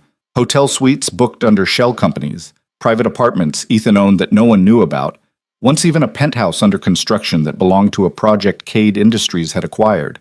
And there, behind closed doors and drawn curtains, they could stop pretending. Tell me something real, Maya said one night, lying in Ethan's arms in a hotel room overlooking the Hudson. They'd just made love. That's what it felt like now, not just sex, but something deeper. And she was tracing patterns on his chest, feeling his heartbeat slow under her palm. What do you want to know? Anything. Everything. She propped herself up on one elbow to look at him. I know what everyone says about you. I want to know the truth. Ethan was quiet for a long moment, his fingers playing absently with her hair.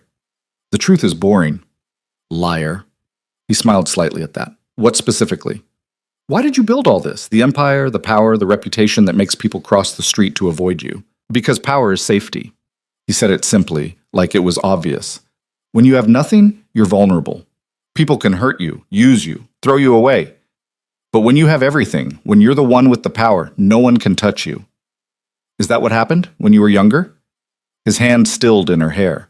Maya waited, not pushing, just being there. Finally, he spoke. I grew up in foster care.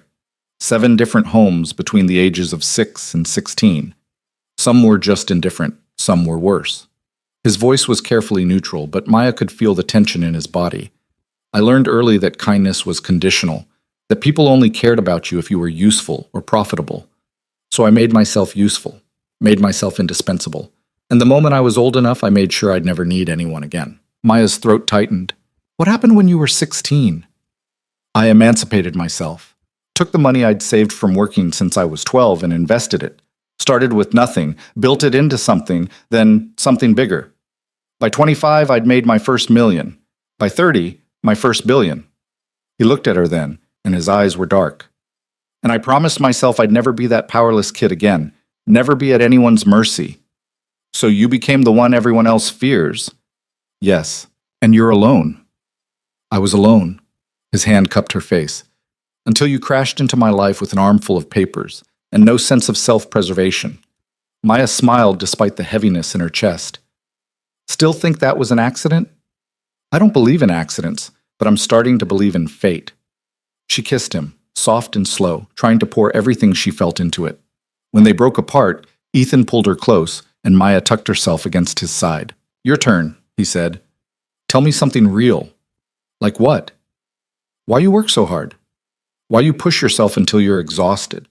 Why you took an unpaid internship when you had actual job offers? Maya was quiet, thinking, because I'm terrified of being ordinary, of being forgettable. She felt his arms tighten around her. I grew up watching my mom work 3 jobs just to keep us in a shitty apartment. She was brilliant, could have done anything, but she got pregnant at 19 and spent the rest of her life just surviving. She used to tell me, don't be like me, Maya. Don't let fear make you small.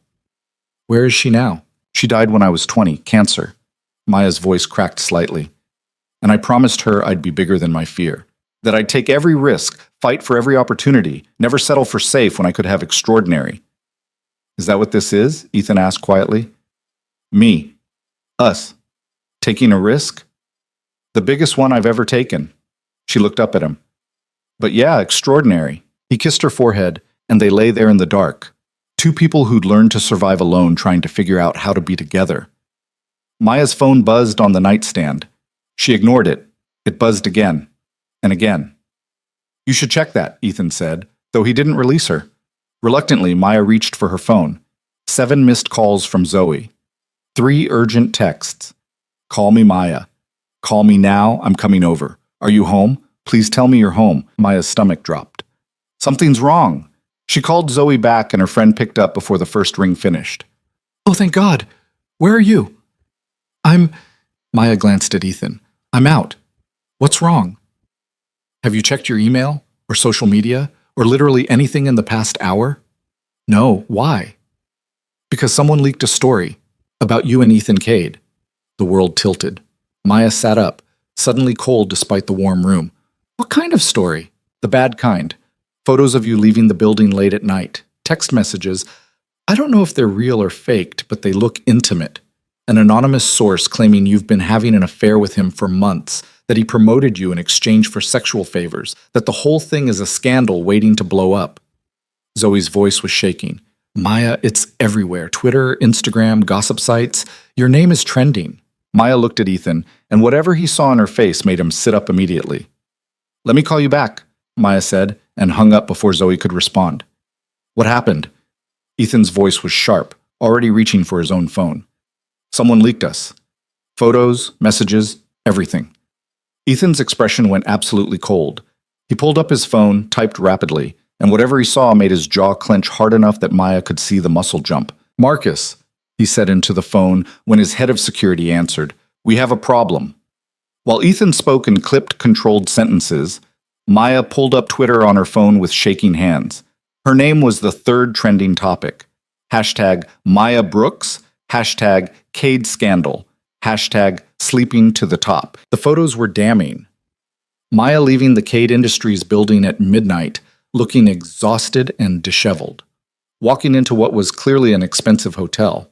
One particularly bad one showed her in what looked like Ethan's office, though the angle suggested it had been taken from a distance, from another building maybe, with a telephoto lens.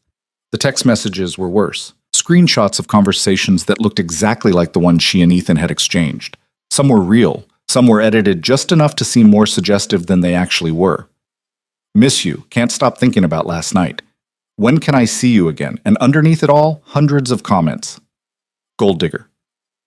Knew she didn't earn that promotion? How does it feel to whore yourself out for success?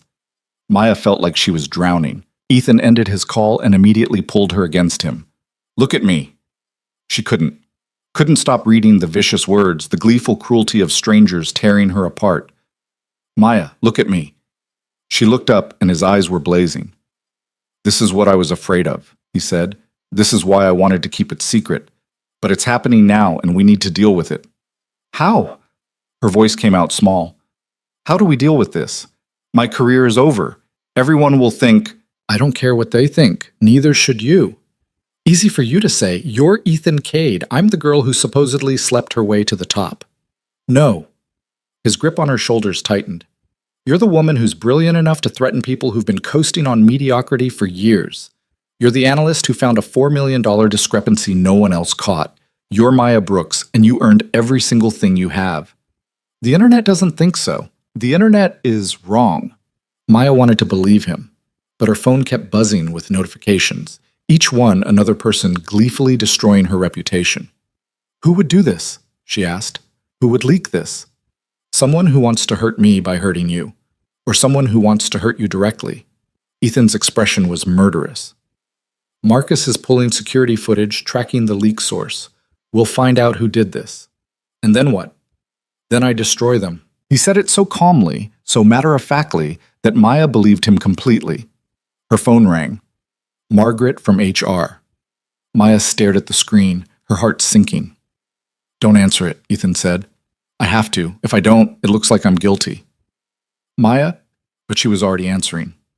Hello? Miss Brooks? Margaret's voice was cold, professional, utterly devoid of sympathy. I'm calling to inform you that you've been placed on immediate administrative leave pending an investigation into allegations of improper conduct. You are not to enter the Cade Industries building or contact any employees until further notice. A formal hearing will be scheduled within the next 2 weeks. I understand. Maya's voice sounded hollow, even to herself. Your security access has been revoked. Please return any company property by end of business tomorrow. Okay. Margaret hung up without another word. Maya set down her phone very carefully, like it might explode. They suspended me. I'll fix this, Ethan said immediately. How? By admitting we're together? That'll just prove everyone right. I don't care. Well, I do. Maya stood up, suddenly needing to move. I care that my career is being destroyed.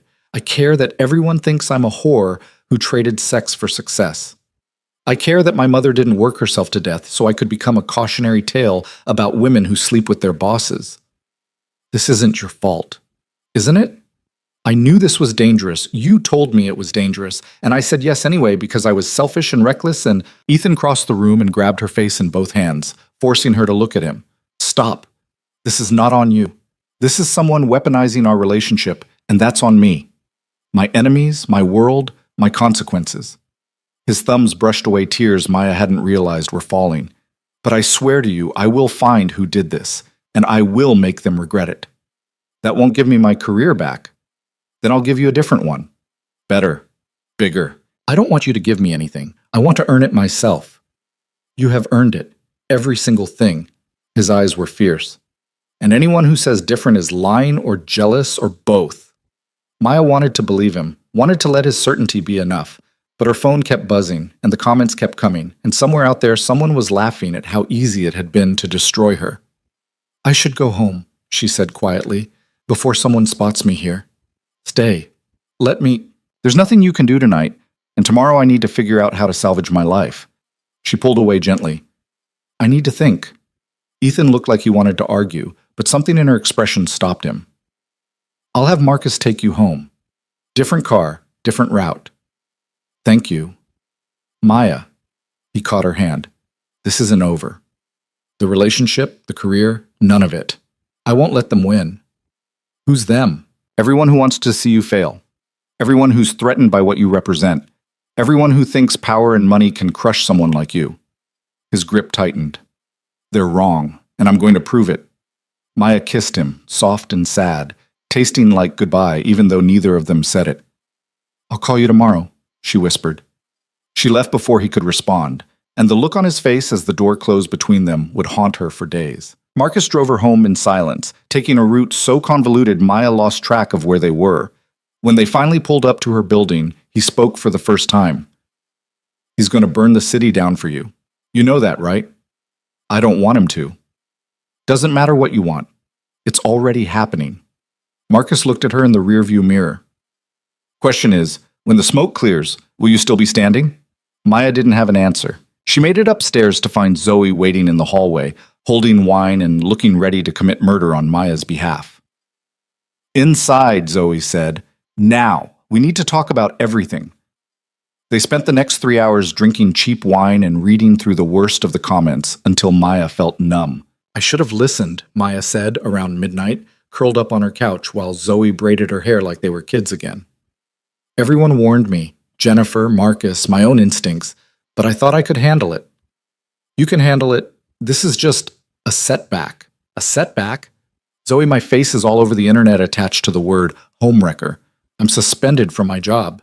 There are think pieces being written about how I represent everything wrong with young women in corporate America. She laughed bitterly. This isn't a setback. This is my life imploding. Okay, yes, it's bad. Really bad. But you've survived worse. Like what? Like putting yourself through college. Like losing your mom. Like taking a risk on a dream when you had no safety net. Zoe moved around to look at her. You're the strongest person I know, Maya. Some internet trolls aren't going to break you. They might. Then I'll help put you back together. Zoe squeezed her hand. But first, you need to tell me the truth. Are you really in love with Ethan Cade? Maya had been avoiding that question, even in her own head. Yeah, she said finally. I really am. Then fight for it. Fight for him. Fight for yourself. Stop letting other people decide what you deserve. And if I lose? Then at least you'll lose knowing you didn't give up. Zoe smiled. Besides, something tells me Ethan Cade doesn't lose very often. Maya smiled despite everything, and they stayed up talking until dawn painted the windows gold. She didn't know that across town, Ethan was in his office making calls that would reshape the landscape of corporate Manhattan. She didn't know that he'd already identified 3 people as potential leak sources and had investigators tearing apart their lives looking for proof. She didn't know that he'd been awake for 36 hours, fueled by rage and coffee and single-minded determination. But she would find out soon enough. What? The next morning, Maya woke to her phone ringing. Unknown number. She almost didn't answer, but something made her pick up. Miss Brooks? A woman's voice, professional and crisp. My name is Catherine Way. I'm a partner at Morrison & Klein. I represent Ethan Cade in certain legal matters, and he's asked me to reach out regarding your current situation. Maya sat up, suddenly alert. I didn't ask for a lawyer. Nevertheless, you need one. The story that broke yesterday contains several actionable defamatory statements. We'd like to discuss filing suit against the publications that ran it, as well as pursuing criminal charges for whoever leaked private communications. I can't afford... Mr. Cade is covering all legal fees, and before you object, this isn't charity. This is him protecting his interests. The allegations affect his company as much as they affect you. Maya wanted to argue, but she was tired and scared and drowning. What would a lawsuit accomplish? Publicly, it sends a message that these allegations are false, and you won't tolerate defamation. Privately, discovery will help us identify who orchestrated the leak. Catherine's voice softened slightly. You've been attacked, Miss Brooks. You have the right to fight back. I'll think about it. Think quickly. The news cycle moves fast, and the longer you wait, the more the narrative sets. After they hung up, Maya sat staring at her phone. Fight back. The words echoed in her head. Her whole life she'd been fighting. Fighting to survive, to succeed, to prove she belonged. Maybe it was time to stop defending and start attacking. Her phone buzzed, a text from an unknown number, but she recognized the tone immediately. Trust Catherine. Trust me. I'm going to fix this. Maya typed back, You can't fix everything. Watch me. Despite everything, she smiled. Then her phone rang again, this time a number she recognized. Robert from the review committee. Miss Brooks, I'll be brief. The committee has completed its evaluation early in light of recent events. Maya's stomach dropped. And we're recommending your immediate reinstatement with a formal commendation for exceptional work. Your 60-day review period is over. You've proven yourself beyond any reasonable doubt. Maya couldn't speak. I'll be honest, Robert continued, sounding uncomfortable. When you were first promoted, I thought it was favoritism. I was wrong. Your analysis has been some of the best work I've seen from an analyst at any level. You belong here. Thank you, Maya managed. However, given the current situation, HR has you on administrative leave. That's above my authority. But when this resolves, and I believe it will, you have a place here. A real one. Not because of who you know, but because of what you can do. After he hung up, Maya sat in stunned silence. She'd passed the review. Her work spoke for itself. Now she just had to survive the scandal. Over the next 3 days, Maya lived in a strange limbo. She didn't leave her apartment except for necessities. She ignored her social media. She let Zoe field calls from reporters looking for comments, and she waited. On the fourth day, everything changed.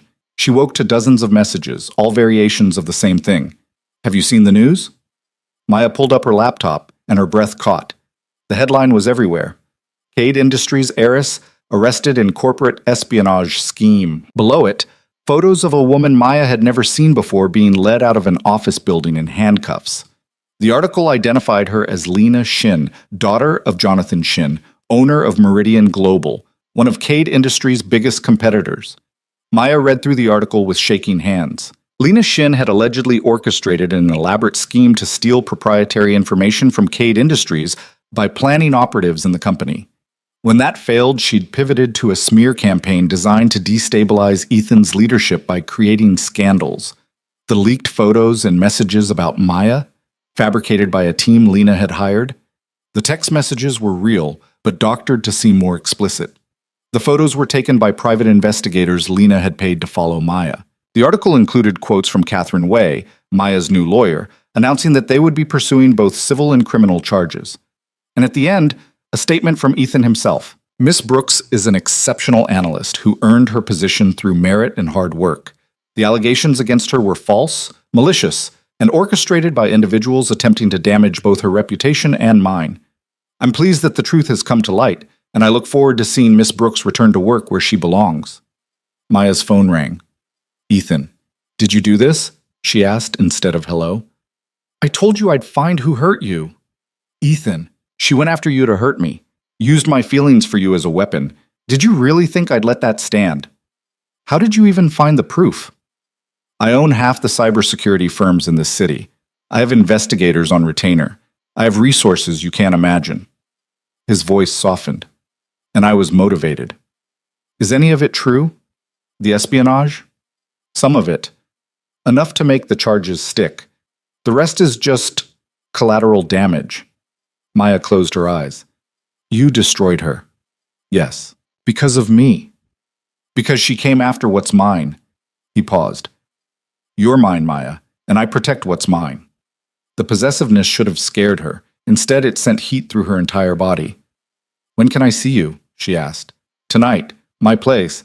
I'll send the address. Your actual place? Not a hotel? My actual place. No more hiding. His voice dropped lower. The world knows now. We might as well stop pretending. After they hung up, Maya sat with her laptop, watching her name trend again, but different this time. Hashtag justice. For Maya. Hashtag Cade Industries strong. Hashtag Lena Shin cancelled. The narrative had flipped. Now she was the victim of a vicious attack, brave for enduring it, admirable for her professional accomplishments. It should have felt like victory. Instead, it felt like standing in the eye of a hurricane, knowing the storm wasn't over yet. That night, Maya took a car service to an address in Tribeca. The building was elegant, understated, expensive in a way that didn't need to announce itself. Ethan met her at the door to his penthouse, and the sight of him made everything else fall away. He pulled her inside and kissed her like a drowning man finding air. I missed you, he said against her mouth. It's been 3 days. Too long. They barely made it to the bedroom. Afterward, lying tangled in sheets that probably cost more than Maya's monthly rent, she traced the line of his jaw. What happens now?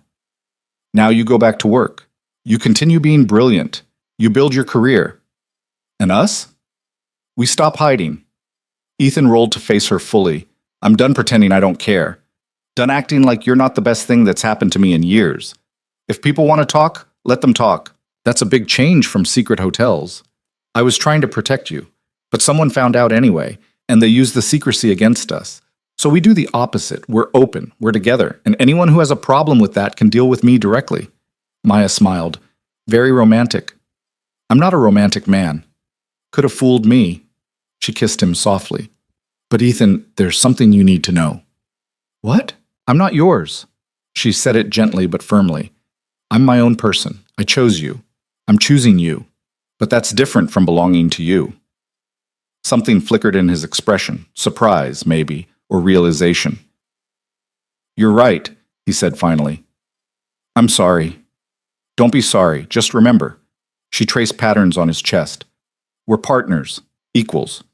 You protect me, I protect you. That's how this works. I'm not used to having a partner. I know, but you have one now. Ethan pulled her close, and they lay there as the city lights painted patterns across the ceiling. For the first time in weeks, Maya felt like she could breathe. But somewhere in the back of her mind, a question lingered. If Lena Shin was just the first enemy, who would come next? The answer came 2 weeks later, and it came violently. Maya had returned to work with her head high and her reputation salvaged, though the whispers hadn't entirely disappeared. They'd just changed flavor. Less malicious, more curious. People watched her and Ethan now with a kind of fascinated wariness, like they were observing something dangerous and unpredictable. In a way, they were right, Ethan no longer hid his interest. He'd stop by her desk with coffee, his hand lingering on her shoulder just a moment too long to be professional. They'd have lunch in his office with the door open, visible to anyone who cared to look. Once, he'd picked her up after work in his car, a sleek black thing that probably cost more than most people's houses, and kissed her in full view of the lobby before driving away. The message was clear. Maya Brooks belonged to Ethan Cade, and anyone who had a problem with that could take it up with him directly. Nobody did. But Maya noticed things, small things that added up to a pattern she couldn't quite name, cars that seemed to follow the same route as her subway, a man in a coffee shop who left immediately after she did, 3 days in a row. The feeling of being watched that crawled up her spine at random moments. She mentioned it to Ethan one night over dinner at his place. He'd been teaching her to cook, or trying to anyway. Maya was discovering that following recipes was harder than following data models. You're probably just hyper-aware after everything that happened, Ethan said, though his expression had gone careful. Marcus has security watching you. That might be what you're sensing. Maybe. Maya stirred the pasta sauce that was definitely burning despite her best efforts. But it feels different, wrong. Ethan took the spoon from her hand and turned off the burner before the smoke alarm could start screaming. I'll have Marcus increase your detail. Quietly. Just in case. I don't need a babysitter. You need to be safe. He turned her to face him. After what happened with Lena, I'm not taking chances. Lena's in jail awaiting trial. Lena's father isn't, and Jonathan Shin doesn't strike me as the forgiving type. Maya had read about Jonathan Shin. He'd built Meridian Global from nothing, much like Ethan, but where Ethan's empire was built on calculated strategy, Shin's was built on ruthless aggression. He crushed competitors, destroyed anyone who stood in his way, and made enemies into examples. You think he blames me for his daughter's arrest? I think he blames me, and hurting you is the easiest way to hurt me. Ethan's jaw was tight, which is exactly why you're getting better security, whether you like it or not. They didn't fight about it, exactly, but the tension lingered through dinner and into the night. Maya knew Ethan was trying to protect her. She also knew she hated feeling like a weakness to be guarded instead of a person living her life. She fell asleep in his arms, wondering if this was what it meant to love someone like Ethan Cade. Constant vigilance, perpetual danger, never quite feeling safe. The attack came 3 days later, and it didn't come the way anyone expected. Maya was working late again, some habits were hard to break, when her computer screen flickered. Not like before, not with threatening messages. This time, everything just went dark. Then the lights went out. Emergency lighting kicked in immediately, bathing the office in an eerie red glow. Maya stood up, her heart already racing. The fire alarm started blaring. Around her, the few other people still working began moving toward the exits. Standard procedure. Maya grabbed her bag and joined the flow of bodies heading for the stairwell. That's when she noticed the smoke. Real smoke, not a drill. Pouring up from somewhere below, thick and dark and choking. Move! Move! Someone shouted, and the orderly evacuation became a stampede. Maya was pushed into the stairwell, bodies pressing around her from all sides. The smoke was getting thicker, and people were coughing, panicking. Someone stumbled on the stairs ahead and nearly caused a pileup. Through the chaos, Maya felt a hand grab her arm. Hard. She turned, expecting to see a security guard or a coworker. Instead, she saw a man she didn't recognize. Mid-40s, blank expression, eyes that looked through her rather than at her. Miss Brooks, he said calmly, as if they weren't in the middle of a building evacuation. Come with me. What? No, His grip tightened painfully. It wasn't a request. Maya tried to pull away, but he was stronger. He started dragging her against the flow of people, back up the stairs instead of down. Panic kicked in. Maya did the only thing she could think of. She screamed. The man's other hand clamped over her mouth, and he hauled her backward with terrifying efficiency. Around them, people were too focused on their own escape to notice one woman being dragged in the wrong direction. Maya bit down hard on his hand. He grunted but didn't let go, just adjusted his grip and kept moving. They were at the door to the 48th floor when another voice cut through the chaos. "Let her go." Marcus appeared like a shadow made solid, his weapon drawn and aimed directly at Maya's captor's head. "This doesn't concern you," the man said, still calm, still holding Maya like she weighed nothing. "Everything concerning her concerns me. Last chance. Let her go." For a moment, nobody moved. The smoke was getting thicker, the alarm still screaming, people still flooding past them down the stairs. Then the man released Maya and shoved her hard toward Marcus. She stumbled, and Marcus caught her with one arm while keeping his weapon trained. "Tell Cade that Jonathan Shin sends his regards," the man said. Then he smiled, a cold, empty expression, and disappeared into the smoke. Marcus didn't pursue. He grabbed Maya's hand and pulled her down the stairs, moving with the crowd now, his body positioned between her and everyone else. They made it outside to chaos.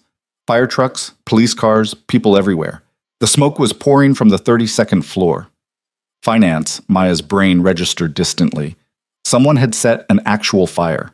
Marcus pulled her away from the crowd toward a black SUV that appeared out of nowhere. He pushed her into the back seat and climbed in after her, already pulling out his phone. "We have a problem," he said to whoever answered. They tried to grab her. Maya couldn't hear Ethan's response, but she could imagine it. "I've got her. We're moving to Safe House 3. Marcus glanced at Maya. "No, she's not hurt. Shaken up, but not hurt." He listened for a moment, then, "Understood. We'll wait for you there." After he hung up, Marcus looked at Maya properly for the first time. "Are you hurt?" "No, just...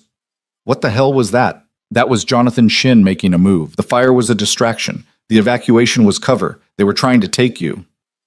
"Take me where?" "Doesn't matter. We stopped it." Marcus pulled out a tablet and started typing.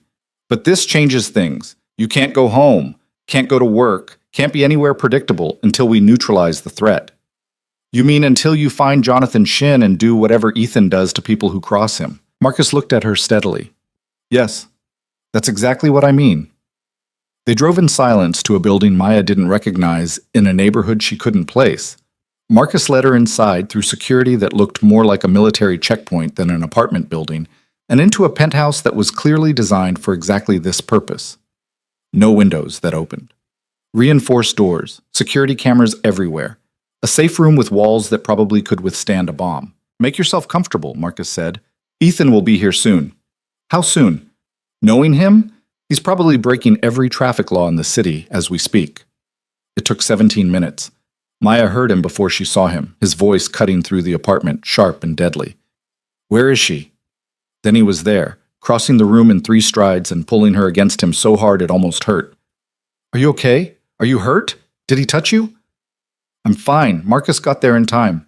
Ethan pulled back just enough to look at her, his hands on her face, her shoulders, checking for injuries with barely controlled panic in his eyes. Define in time. "He grabbed me, tried to take me up instead of down, said to tell you that Jonathan Shin sends his regards." Maya's voice was steadier than she felt. But Marcus stopped him before anything worse happened. Ethan's expression went absolutely cold. He released Maya and turned to Marcus, and when he spoke, his voice was devoid of all emotion. "Tell me everything." Marcus laid out the situation with military precision. The fire had been deliberately set. The security systems had been compromised from the outside. The man who'd grabbed Maya had vanished, literally. No trace on any security camera after he'd left the stairwell. "Professional," Marcus concluded. "Former military, probably special forces, the kind of operative you hire when you want something done quietly and efficiently." Shin hired him. "Almost certainly." The message was clear. "Then we send a clearer one." Ethan's voice was quiet, and somehow that made it more terrifying. "I want everything, every asset Shin has, every connection, every weak point. I want his company dissected. I want his allies identified and isolated. I want him to wake up tomorrow and realize his entire world is collapsing." "Ethan," Maya said quietly. He looked at her, and the rage in his eyes was barely controlled. "They tried to take you. They set a building on fire, my building, and tried to kidnap you in the chaos. You could have died in that stairwell. You could have..." He stopped, breathing hard. "I'm going to destroy him." "I know, but come here first. Ethan crossed to her, and Maya took his hands in hers. I'm okay. I'm right here. I'm safe. This time, his hands tightened on hers. What about next time? What happens when they try again with better planning and more resources? What happens when I'm not fast enough or smart enough or... Stop! Maya pulled him closer. You can't control everything. You can't protect me from every possible threat. Watch me. Ethan. No? He cupped her face and his eyes were blazing. You don't understand. You're the only thing in my life that matters. The only person who makes me feel human instead of a machine built for acquiring power. If something happened to you because of me, because of who I am and the enemies I've made, I would burn the entire world down, and it still wouldn't be enough. Maya's breath caught. She'd known he cared, but hearing the raw desperation in his voice was something else entirely. Then let me help, she said. Stop treating me like something fragile that needs to be locked away. Let me be part of this. Part of what? A war with one of the most dangerous men in the city? Yes, if that's what it takes. Ethan stared at her. You have no idea what you're saying. Don't I? Maya stepped back, needing space to think. Lena came after me. Her father just tried to have me kidnapped. I'm already in this war, Ethan. The only question is whether I fight or hide. I want you to be safe. And I want to live my life. Not in a bunker, not surrounded by bodyguards, not constantly looking over my shoulder waiting for the next attack. She met his eyes. Help me fight back. Teach me how to survive in your world instead of just trying to shield me from it. Marcus, who'd been watching this exchange with careful attention, spoke up. She has a point. Ethan shot him a look that could have melted steel. I'm serious, Marcus continued. You can't protect her 24/7, but you can prepare her. Teach her what to watch for, how to respond, who to trust. Make her a harder target. She shouldn't have to be a target at all. But she is, Maya said quietly. Because of me as much as you, because I chose this, because I'm not backing down. She moved closer to Ethan again. So stop trying to fight this battle alone. We're partners, remember? Equals. Ethan was quiet for a long moment, the war visible on his face. Finally, he said, Okay, we do this together, but you follow my lead on security. No arguments. I can live with that. And you stay here until we've dealt with the immediate threat. How long? As long as it takes. Maya wanted to argue, but the look in Ethan's eyes stopped her. This was his line in the sand. If she pushed, he'd push back harder. Fine, but you stay too. Something shifted in his expression. Maya, you said we're in this together. That means you don't get to go off and wage war while I sit here waiting. If I have to hide, you hide with me, at least at night.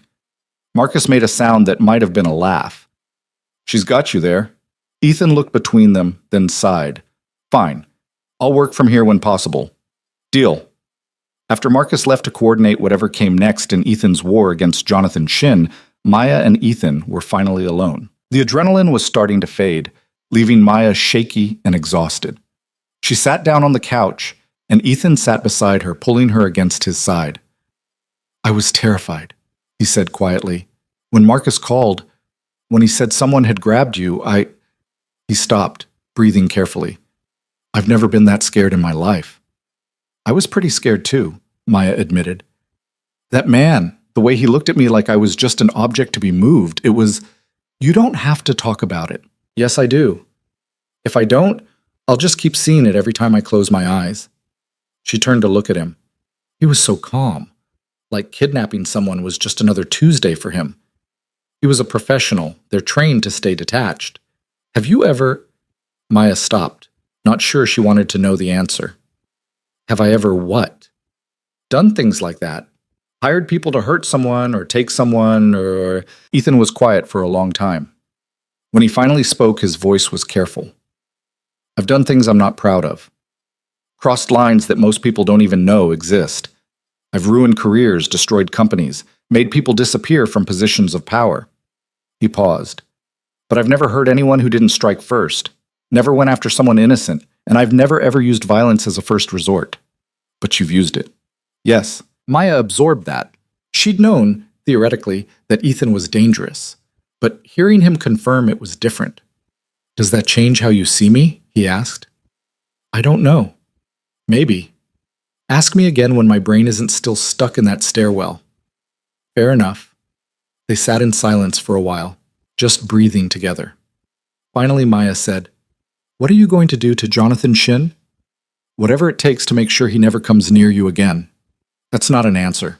Ethan looked at her and his eyes were cold. "I'm going to dismantle everything he's built, piece by piece, starting with the people who helped him tonight and working my way up until he has nothing left but the realization that he made a fatal mistake when he decided you were an acceptable target." "Will you kill him?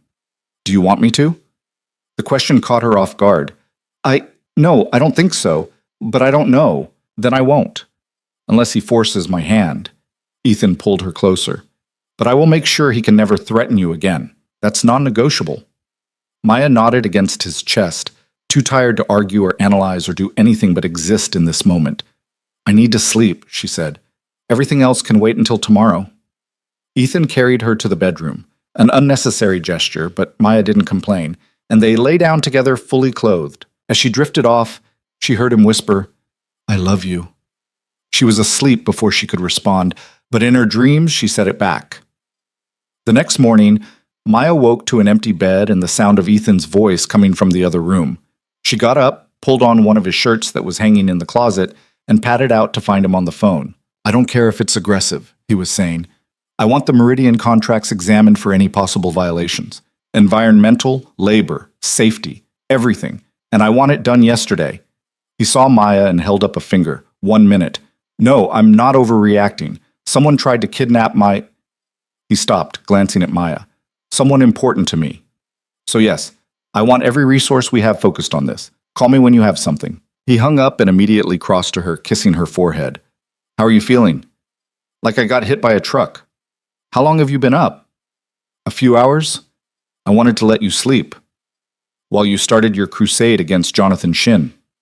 "While I took necessary defensive measures," Ethan corrected. "There's a difference." "Is there?" "To me, yes." He guided her toward the kitchen, where someone had apparently delivered breakfast. "Coffee?" "Please." They ate in relative silence, Maya still waking up, Ethan clearly already 10 steps ahead in whatever plan he was executing. Finally, Maya asked, "What happens now? I can't stay locked in here forever." "Not forever, just until the threat is neutralized." "And how long will that take?" "Depends on how quickly Shin realizes he's losing." Maya set down her coffee. "You're really going to destroy his company. I'm going to remove his ability to hurt you. If that means destroying his company, then yes." "Even though it'll hurt innocent people? Employees who did nothing wrong?" Ethan's expression hardened. "He should have thought about that before he came after you." "Ethan? No, Maya, I know you want to see the good in people, want to believe there's a better way. But in my world, when someone draws a line, you either erase them or they erase you. There's no middle ground." "That's not true, isn't it? Lena tried to destroy your reputation. Her father tried to kidnap you. At what point do you accept that some people only understand power and consequences?" Maya wanted to argue, wanted to say there had to be another way. But she kept seeing that man's blank eyes, kept feeling his hand clamped over her mouth, kept hearing him say that it wasn't a request.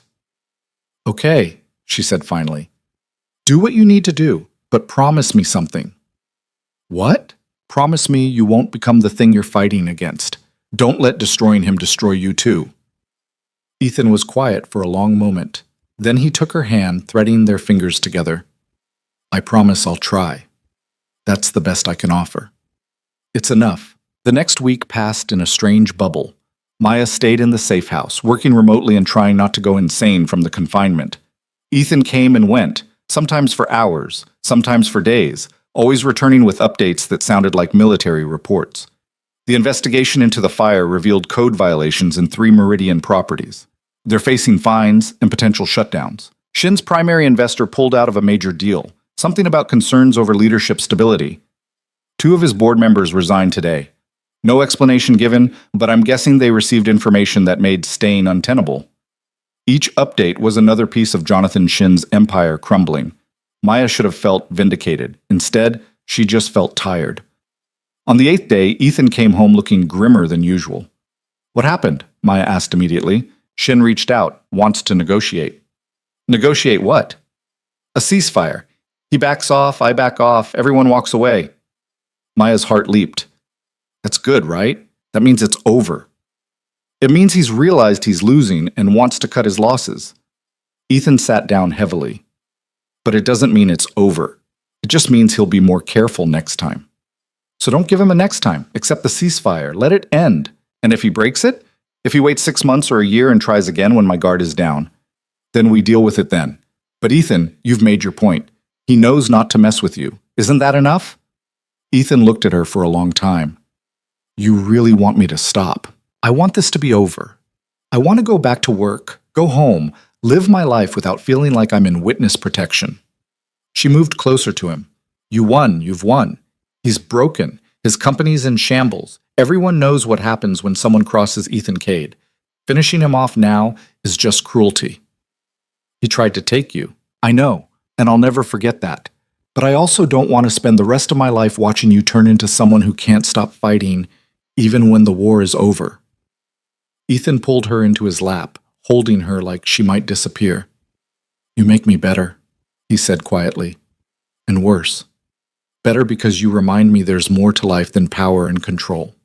Worse because you make me willing to do terrible things to keep you safe. Then let me keep you from doing those terrible things. Accept the ceasefire. Let it end. On one condition. What? Shin makes a public statement, takes responsibility for what happened, acknowledges that you were an innocent target and clears your name completely. Maya blinked. You think he'll do that? For the right incentive, yes. I'll offer to halt the dismantling of his company if he gives you a full public exoneration. You'd do that after everything? I'd do anything for you. He said it simply, like it was the most obvious thing in the world. Even make peace with someone I'd rather destroy. 2 days later, Jonathan Shin appeared at a press conference looking 10 years older than his last public appearance. He read a statement that his lawyers had clearly written, but Ethan had definitely approved, taking full responsibility for the attacks on Maya and the Cade Industries building. Miss Brooks was an innocent party who became a target solely due to my misguided attempts to retaliate against Ethan Cade for my daughter's legal troubles. I deeply regret the harm caused to her reputation and her safety. She is a talented professional who earned her position through merit, and I hope this statement helps restore what my actions damaged. It was humiliating for him, vindicating for Maya, and exactly the kind of power move that Ethan excelled at, making his enemies submit publicly while looking magnanimous for accepting the apology. When it was over, Maya was finally free to go home. She and Ethan stood in her apartment, her actual, familiar, slightly shabby apartment, and she felt like she could breathe fully for the first time in weeks. It's really over? She asked. For now. Ethan pulled her close. But Maya, you need to understand something. Being with me means there will always be threats. Always be people who see you as leverage or a weakness. This won't be the last time. I know. And you're still choosing this? Choosing me? Maya looked up at him, at this complicated, dangerous, impossible man who'd turned her life upside down. Yeah, she said.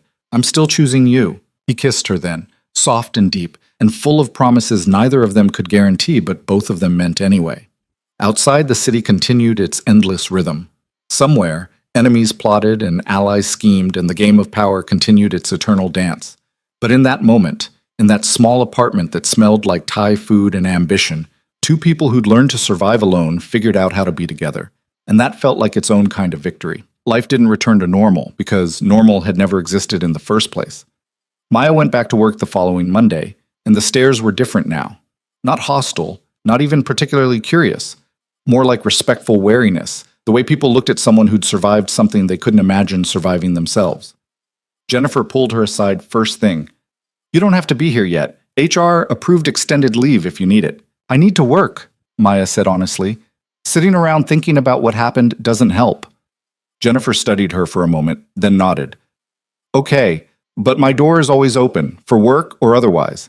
It was the closest thing to kindness the usually stern supervisor had ever offered, and Maya felt unexpectedly grateful.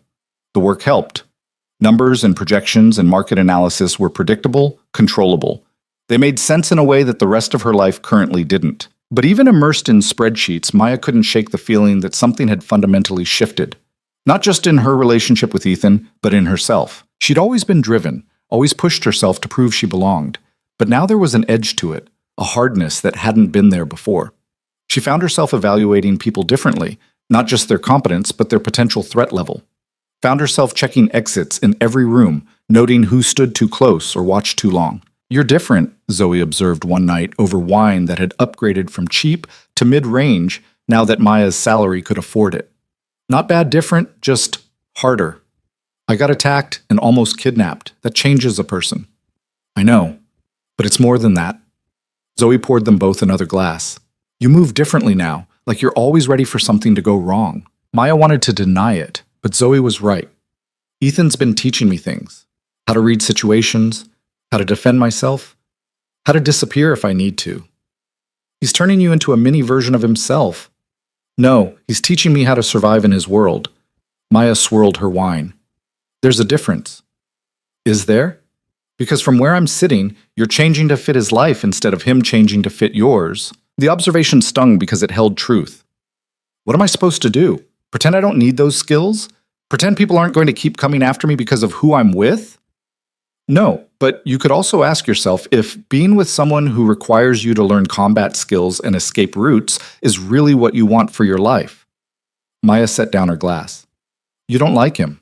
"I don't know him well enough to like or dislike him, but I know you.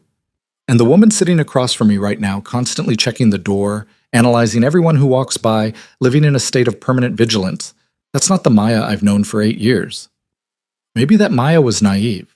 Maybe she needed to grow up and see the world as it really is. Or maybe," Zoe said gently, "she's confusing survival mode with normal life. There's a difference between being aware and being paranoid." They didn't fight, but the conversation left a residue Maya couldn't shake. That night, lying in Ethan's arms in his penthouse, she asked, "Am I changing too much?"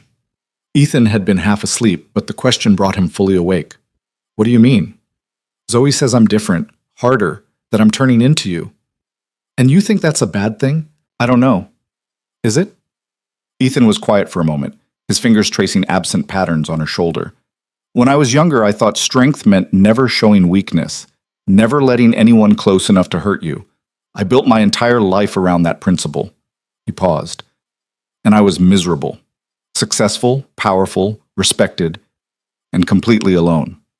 Until me. Until you." He shifted so he could see her face. "You made me realize that real strength isn't about walls and isolation. It's about choosing vulnerability despite the risk, about letting someone in even when it terrifies you.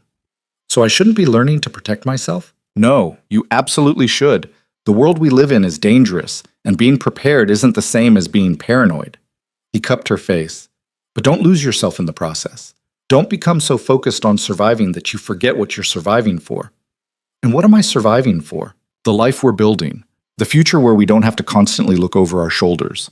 The possibility that maybe, eventually, we get to just be two people who love each other without all the complications." Maya kissed him, slow and deep.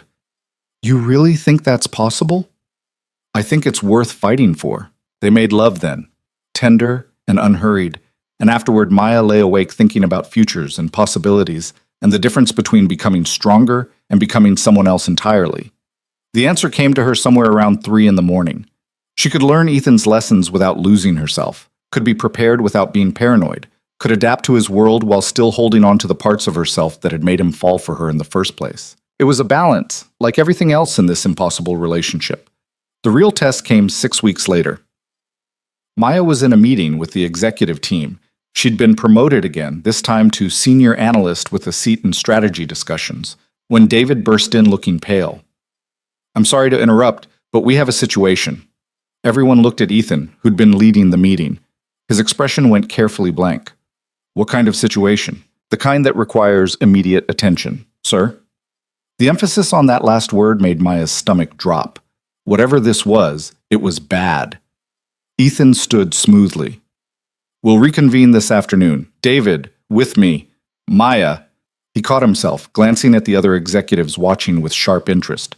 "Miss Brooks, I'll need your analysis on the Harmon project by end of day." It was so perfectly professional that no one would suspect anything. But Maya saw the tension in his shoulders, the way his hand flexed once before he controlled it. Something was very, very wrong. She waited exactly 10 minutes after the meeting dispersed before following the path she knew Ethan would have taken. Not to his office, too obvious. To the secure conference room 3 floors up that didn't appear on any building directory. Marcus was standing outside like a sentinel, He saw Maya approaching and shook his head. Not now. What's happening? Something you don't need to be involved in. Marcus? Maya stopped directly in front of him. I'm already involved. I have been since the moment Ethan promoted me. So either tell me what's going on or let me in there to find out myself. Marcus studied her for a long moment. Then, surprisingly, he stepped aside. Your funeral. Maya opened the door to find Ethan, David, and two people she didn't recognize hunched over a laptop.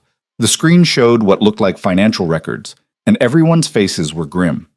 Ethan looked up, and his expression cycled through surprise, frustration, and resignation in quick succession. Maya, you shouldn't be here. Probably not, but I am. She closed the door behind her. What's wrong? The two strangers looked at Ethan questioningly. He sighed. Maya Brooks, this is Rachel Kim and Thomas Wade from our forensic accounting team. To Rachel and Thomas, she's cleared. You can speak freely. Rachel pulled up a different screen. We've been conducting routine audits of all major transactions, and we found something. Someone's been siphoning money from Cade Industries for the past 14 months. Small amounts, routed through shell companies and offshore accounts, but it adds up to approximately $47 million. Maya's breath caught. Embezzlement. Worse, Thomas said. Whoever's doing this has access to executive-level accounts. They know our security protocols, our audit schedules, everything. This is an inside job. How inside? Maya asked. Ethan's expression was carved from ice. Senior management or above. That's a list of exactly 12 people. 11, David corrected quietly. You're on that list too, but obviously 11 then. Ethan's jaw was tight. One of my most trusted people has been stealing from me for over a year. The question is who? Maya's analyst brain kicked in immediately. Can I see the transaction patterns? Rachel hesitated, looking at Ethan. He nodded and she pulled up the data. Maya studied it for several minutes, her mind cataloging patterns and anomalies. There. See how the transfers spike right after quarterly reports? And how they're always routed through Asian markets first before bouncing to the Caribbean? So, Thomas asked, so whoever's doing this has access to quarterly numbers before they're released, and they're using time zone differences to obscure the paper trail. That narrows your suspect pool to people involved in financial reporting.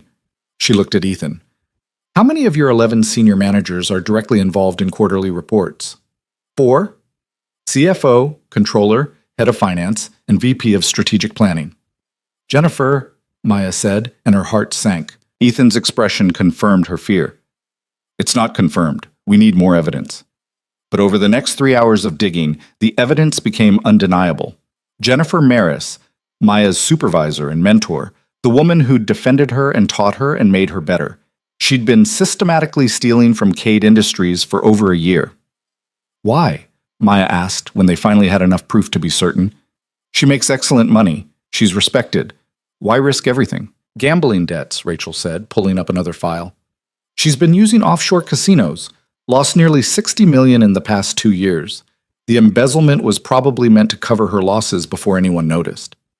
Maya felt sick. She'd trusted Jennifer, had looked up to her, and the entire time Jennifer had been a thief. What happens now? She asked. Ethan's expression was cold. Now I have Marcus escort her out and hand everything over to the authorities. She'll be arrested, prosecuted, and spend the next decade in prison if the DA does their job. She helped me, Maya said quietly. When everyone else was convinced I'd slept my way to the top, she defended me. She made me better at my job. She also stole $47 million. Ethan's voice was hard. Whatever good she did doesn't erase that. I know, Maya stopped, not sure what she was trying to say. Ethan's expression softened slightly.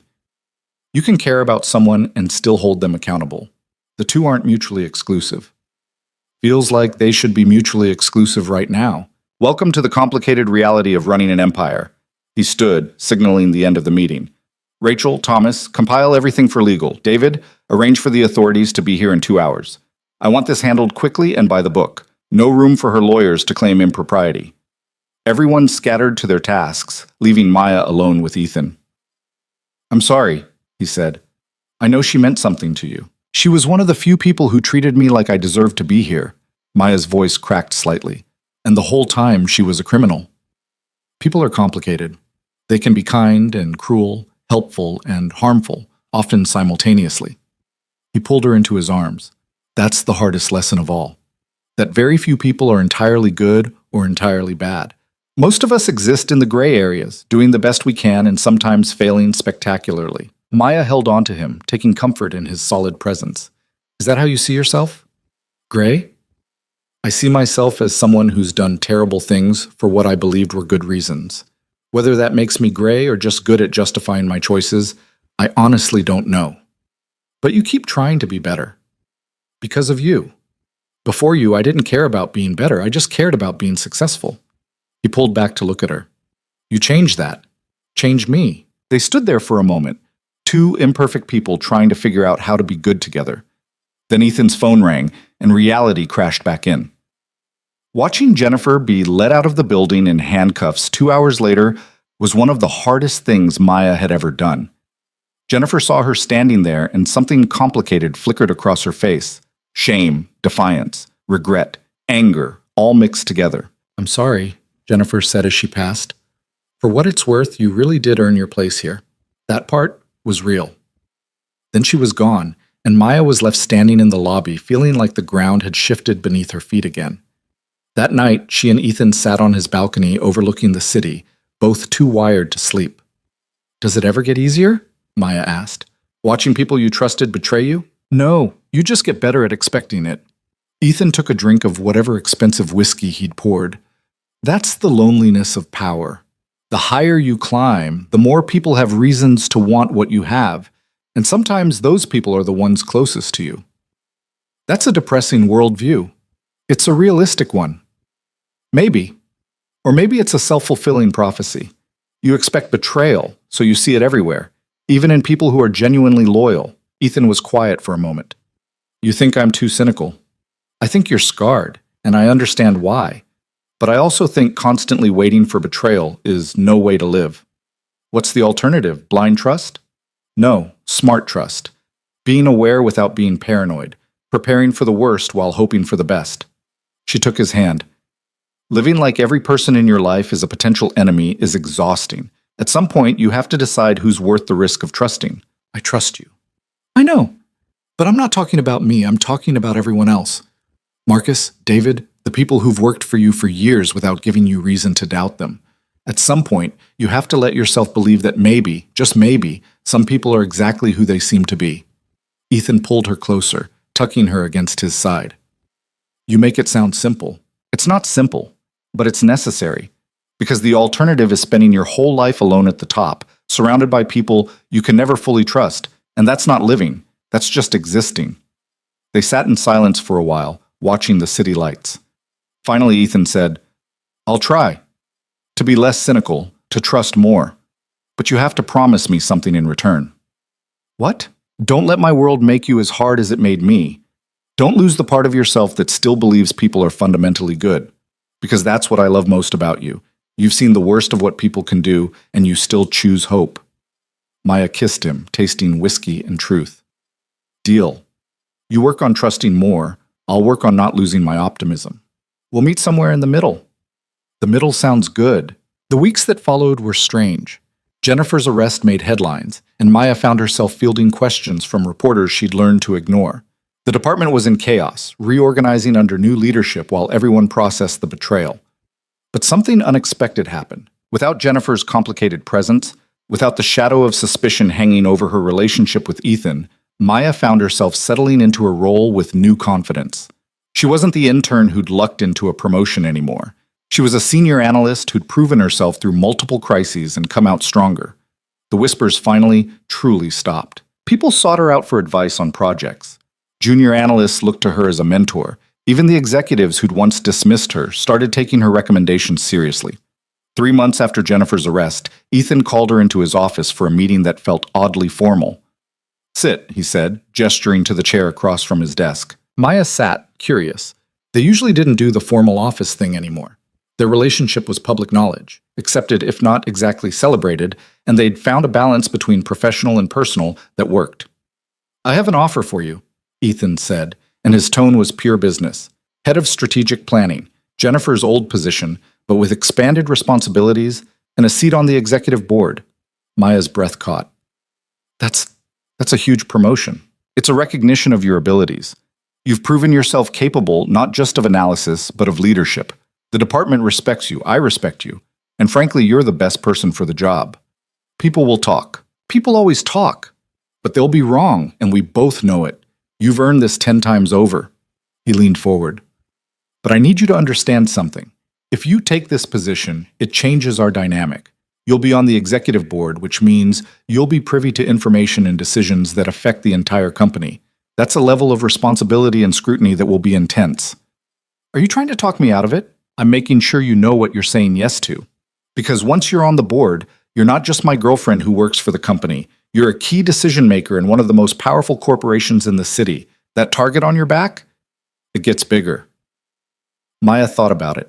Thought about everything she'd survived to get here. The whispers, the attacks, the betrayals, the fear.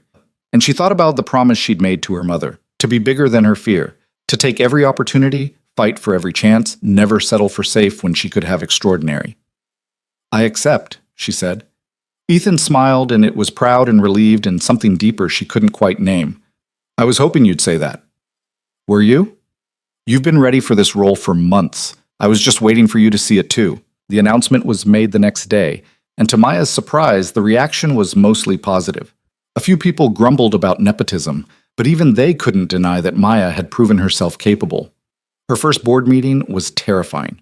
She sat at that massive table with executives who'd been playing this game since before she was born, and she contributed to decisions that would affect thousands of people. But she held her own, presented her ideas clearly, defended her positions confidently, and by the end of the meeting, she'd earned nods of approval from even the skeptics. Afterward, Ethan caught her in the hallway. You were brilliant. I was terrified. Didn't show. You commanded that room like you'd been doing it for years. Maya felt a surge of pride that was entirely her own. Not pride in being Ethan Cade's girlfriend, but pride in being Maya Brooks, the woman who'd come from nothing and built something real through talent and determination. Thank you, she said, for seeing what I could be before I saw it myself. Thank you for proving me right. That night, they celebrated in his penthouse with expensive wine and takeout from the Thai place near Maya's old apartment. We should talk about the future, Ethan said as they ate. What about it? Where you see this going? Us, I mean, because we can't keep living in separate places forever, and at some point we need to make decisions about what we're building. Maya set down her food. This was the conversation she'd been both hoping for and dreading. What do you want? She asked. I want you to move in here. I want to wake up next to you every morning and come home to you every night. I want to stop treating this like a temporary situation and start building something permanent. And marriage? Maya asked, her heart pounding. Eventually, if that's what you want. But I'm not proposing right now. We've been through too much too fast, and I want us to have time to just be together without crisis and chaos. He took her hand. I just want you to know that this is real for me. You're not a phase or a distraction. You're it. Maya felt tears prick her eyes. You're it for me too. So move in with me, officially. Bring your terrible furniture and your weird coffee preferences and all the things that make this place feel less like a museum and more like a home. My furniture isn't terrible. Your couch is held together with duct tape. It has character. It has structural problems. Maya laughed, and it felt good, easy, normal. Okay, yes, I'll move in. They sealed it with a kiss that tasted like Thai food and promises. The move happened gradually over the next month. Maya brought her books, her plants, her collection of vintage mugs that Ethan pretended to hate, but she caught him using. She took over half his closet and reorganized his kitchen to make actual sense. Slowly, his pristine penthouse became their home. And something shifted in both of them. Ethan smiled more, laughed easier, started taking weekends off to just be with her. No work talk, no crisis management. He was learning, Maya realized, how to be a person instead of just a CEO. And Maya found herself relaxing. The hypervigilance faded, replaced by a more balanced awareness. She stopped checking every exit, stopped analyzing every stranger. She started trusting that maybe, just maybe, she could let her guard down. They weren't perfect. They fought sometimes. About work, about boundaries, about Ethan's tendency to solve problems with overwhelming force, and Maya's tendency to give people more chances than they deserved. But they always came back to each other. Always found the middle ground where his cynicism and her optimism balanced into something workable. 6 months after Maya moved in, They were having breakfast on the balcony when Ethan's phone rang. He glanced at it and smiled. "It's Marcus. Hold on." He answered, listened for a moment, and his smile grew. "Good. Make sure it's documented properly. Thanks." He hung up and looked at Maya with satisfaction. That was about the Shin situation. Jonathan Shin just filed for bankruptcy. Meridian Global is being dissolved and sold off in pieces. Maya processed that. So it's really over. Completely. Completely. He has no power, no resources, no ability to threaten us anymore. Ethan paused. "You were right, by the way, about accepting the ceasefire when I did. If I'd kept pushing back then, this would have gotten uglier, but stepping back and letting his own poor decisions destroy him was smarter. You're admitting I was right about something? Don't let it go to your head." She grinned and kissed him. Too late. But privately, she felt the last piece of tension she'd been carrying finally release. It was really, truly over. The threats, the attacks, the constant looking over her shoulder. They were safe as anyone could be in their world. That night, lying in bed with Ethan's arms around her, Maya thought about everything that had happened since the day she'd crashed into him with an armful of papers. She'd been terrified that day. Exhausted, overwhelmed, running on coffee and determination. She'd looked into the eyes of Manhattan's most feared CEO and felt annoyance instead of terror. And that moment had changed everything. "What are you thinking about?" Ethan asked, his voice sleepy. "How different my life is now. How different I am." "Regrets? No. Not even a little bit." She turned to face him in the darkness.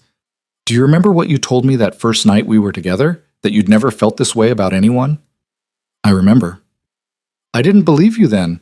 Thought you were just saying what I wanted to hear, but I believe you now." "What changed?" "I saw you change. Saw you let me in even when it scared you. Saw you try to be better, even when being ruthless would have been easier." She touched his face, feeling the slight stubble there. "You're not the same man you were 8 months ago. Neither are you the same woman." "No, but we changed together. That's the important part." She kissed him softly. "We made each other better." "You made me better. I just taught you to survive." "You taught me to be strong." "There's a difference." Ethan pulled her closer and they lay there in comfortable silence. Finally, he said, "I love you. I don't say it enough, but I do. You're the best thing that ever happened to me. Even though I crashed into you and ruined your expensive shoes, especially because of that.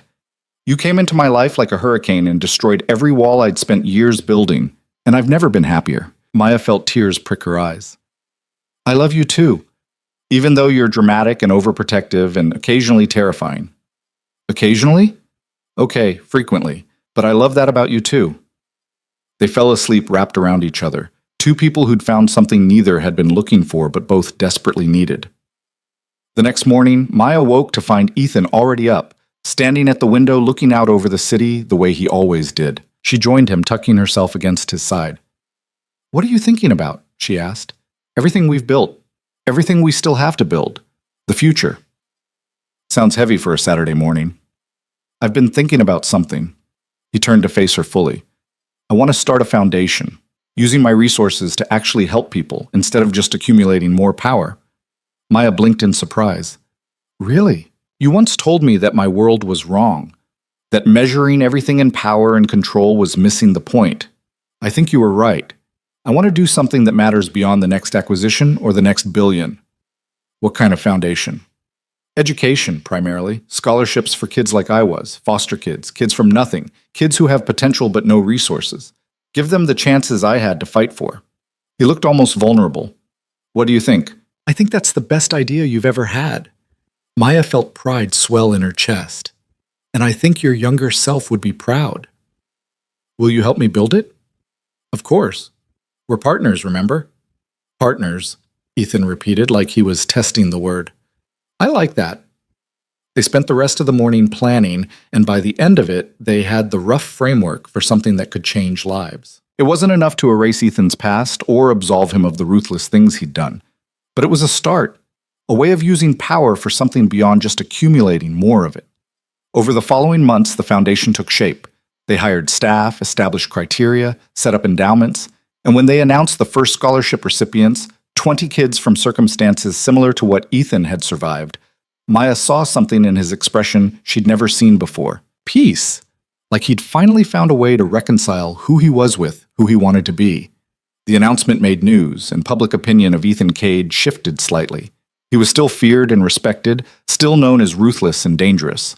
But now there was another dimension to him, a recognition that even the coldest men could choose warmth. A year after that first collision in the lobby, Maya stood at a podium announcing the second round of scholarships, 50 this time, with plans to expand every year.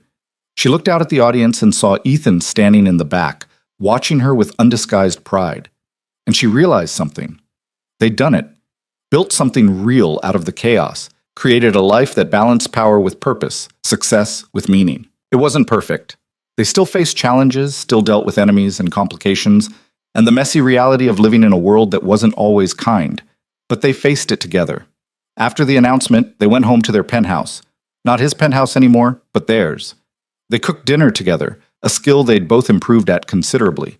They talked about work and plans and the documentary they'd been watching. Normal things, beautiful things. Later, lying in bed, Maya said, "Do you ever think about how different things would be if I'd been watching where I was going that day?" "Every day." And I'm grateful you weren't. Grateful for every coincidence and accident and impossible moment that led us here. He kissed her forehead. "I spent my whole life building walls and accumulating power, thinking that was what strength looked like. And then you walked in, crashed in, really, and showed me that real strength is letting someone see you, really see you, flaws and fears and all, and choosing to be vulnerable anyway. That's very philosophical for someone who once told me he doesn't believe in accidents. I don't. I believe in fate. And fate brought me you." Maya smiled against his chest. "You know what I think?" "What?" "I think we saved each other. You taught me to be strong. I taught you to be human. You showed me a world beyond what I thought was possible. I showed you a life beyond power and control. So we're even? We're partners. There's no keeping score." Ethan laughed, and it was warm and genuine and entirely unguarded. "How did I get so lucky?" "You didn't. You earned it. By being brave enough to let someone in." She looked up at him. "By choosing love over fear. By becoming the man you are instead of staying the man you were. Same goes for you." They kissed, and it was sweet and slow and full of promises they'd already started keeping. Outside, the city continued its endless rhythm. Power shifted, empires rose and fell, people fought and loved and struggled and survived. But in that penthouse high above it all, two people who'd learned to survive alone had built something better together. And that was the real victory, not the power or the success or the money or the status, but the simple extraordinary fact that they'd found each other in a city of millions. That they'd chosen each other despite every reason not to. That they'd built a life that balanced strength with softness, ambition with love, individual identity with partnership. Maya Brooks had come to New York with nothing but determination and a dream of being extraordinary. She'd found something better. She'd found herself. She'd found purpose. She'd found love with a man who'd taught her that strength and vulnerability weren't opposites but complements. And Ethan Cade, the man who'd spent decades building walls and accumulating power, had learned that the greatest strength of all was letting someone in. That being seen, truly seen by another person, wasn't weakness, but courage. They'd both changed, both grown, both become better versions of themselves by reflecting the best parts of each other. And as they fell asleep wrapped around each other, the city lights painting patterns across the ceiling, they both knew the same truth. This was just the beginning. Not of their story that had been written in collisions and coffee and late-night conversations and choosing each other again and again despite every obstacle, but the beginning of everything that came after, the life they'd build together, the foundation they'd grow, the love they'd nurture through whatever challenges came next.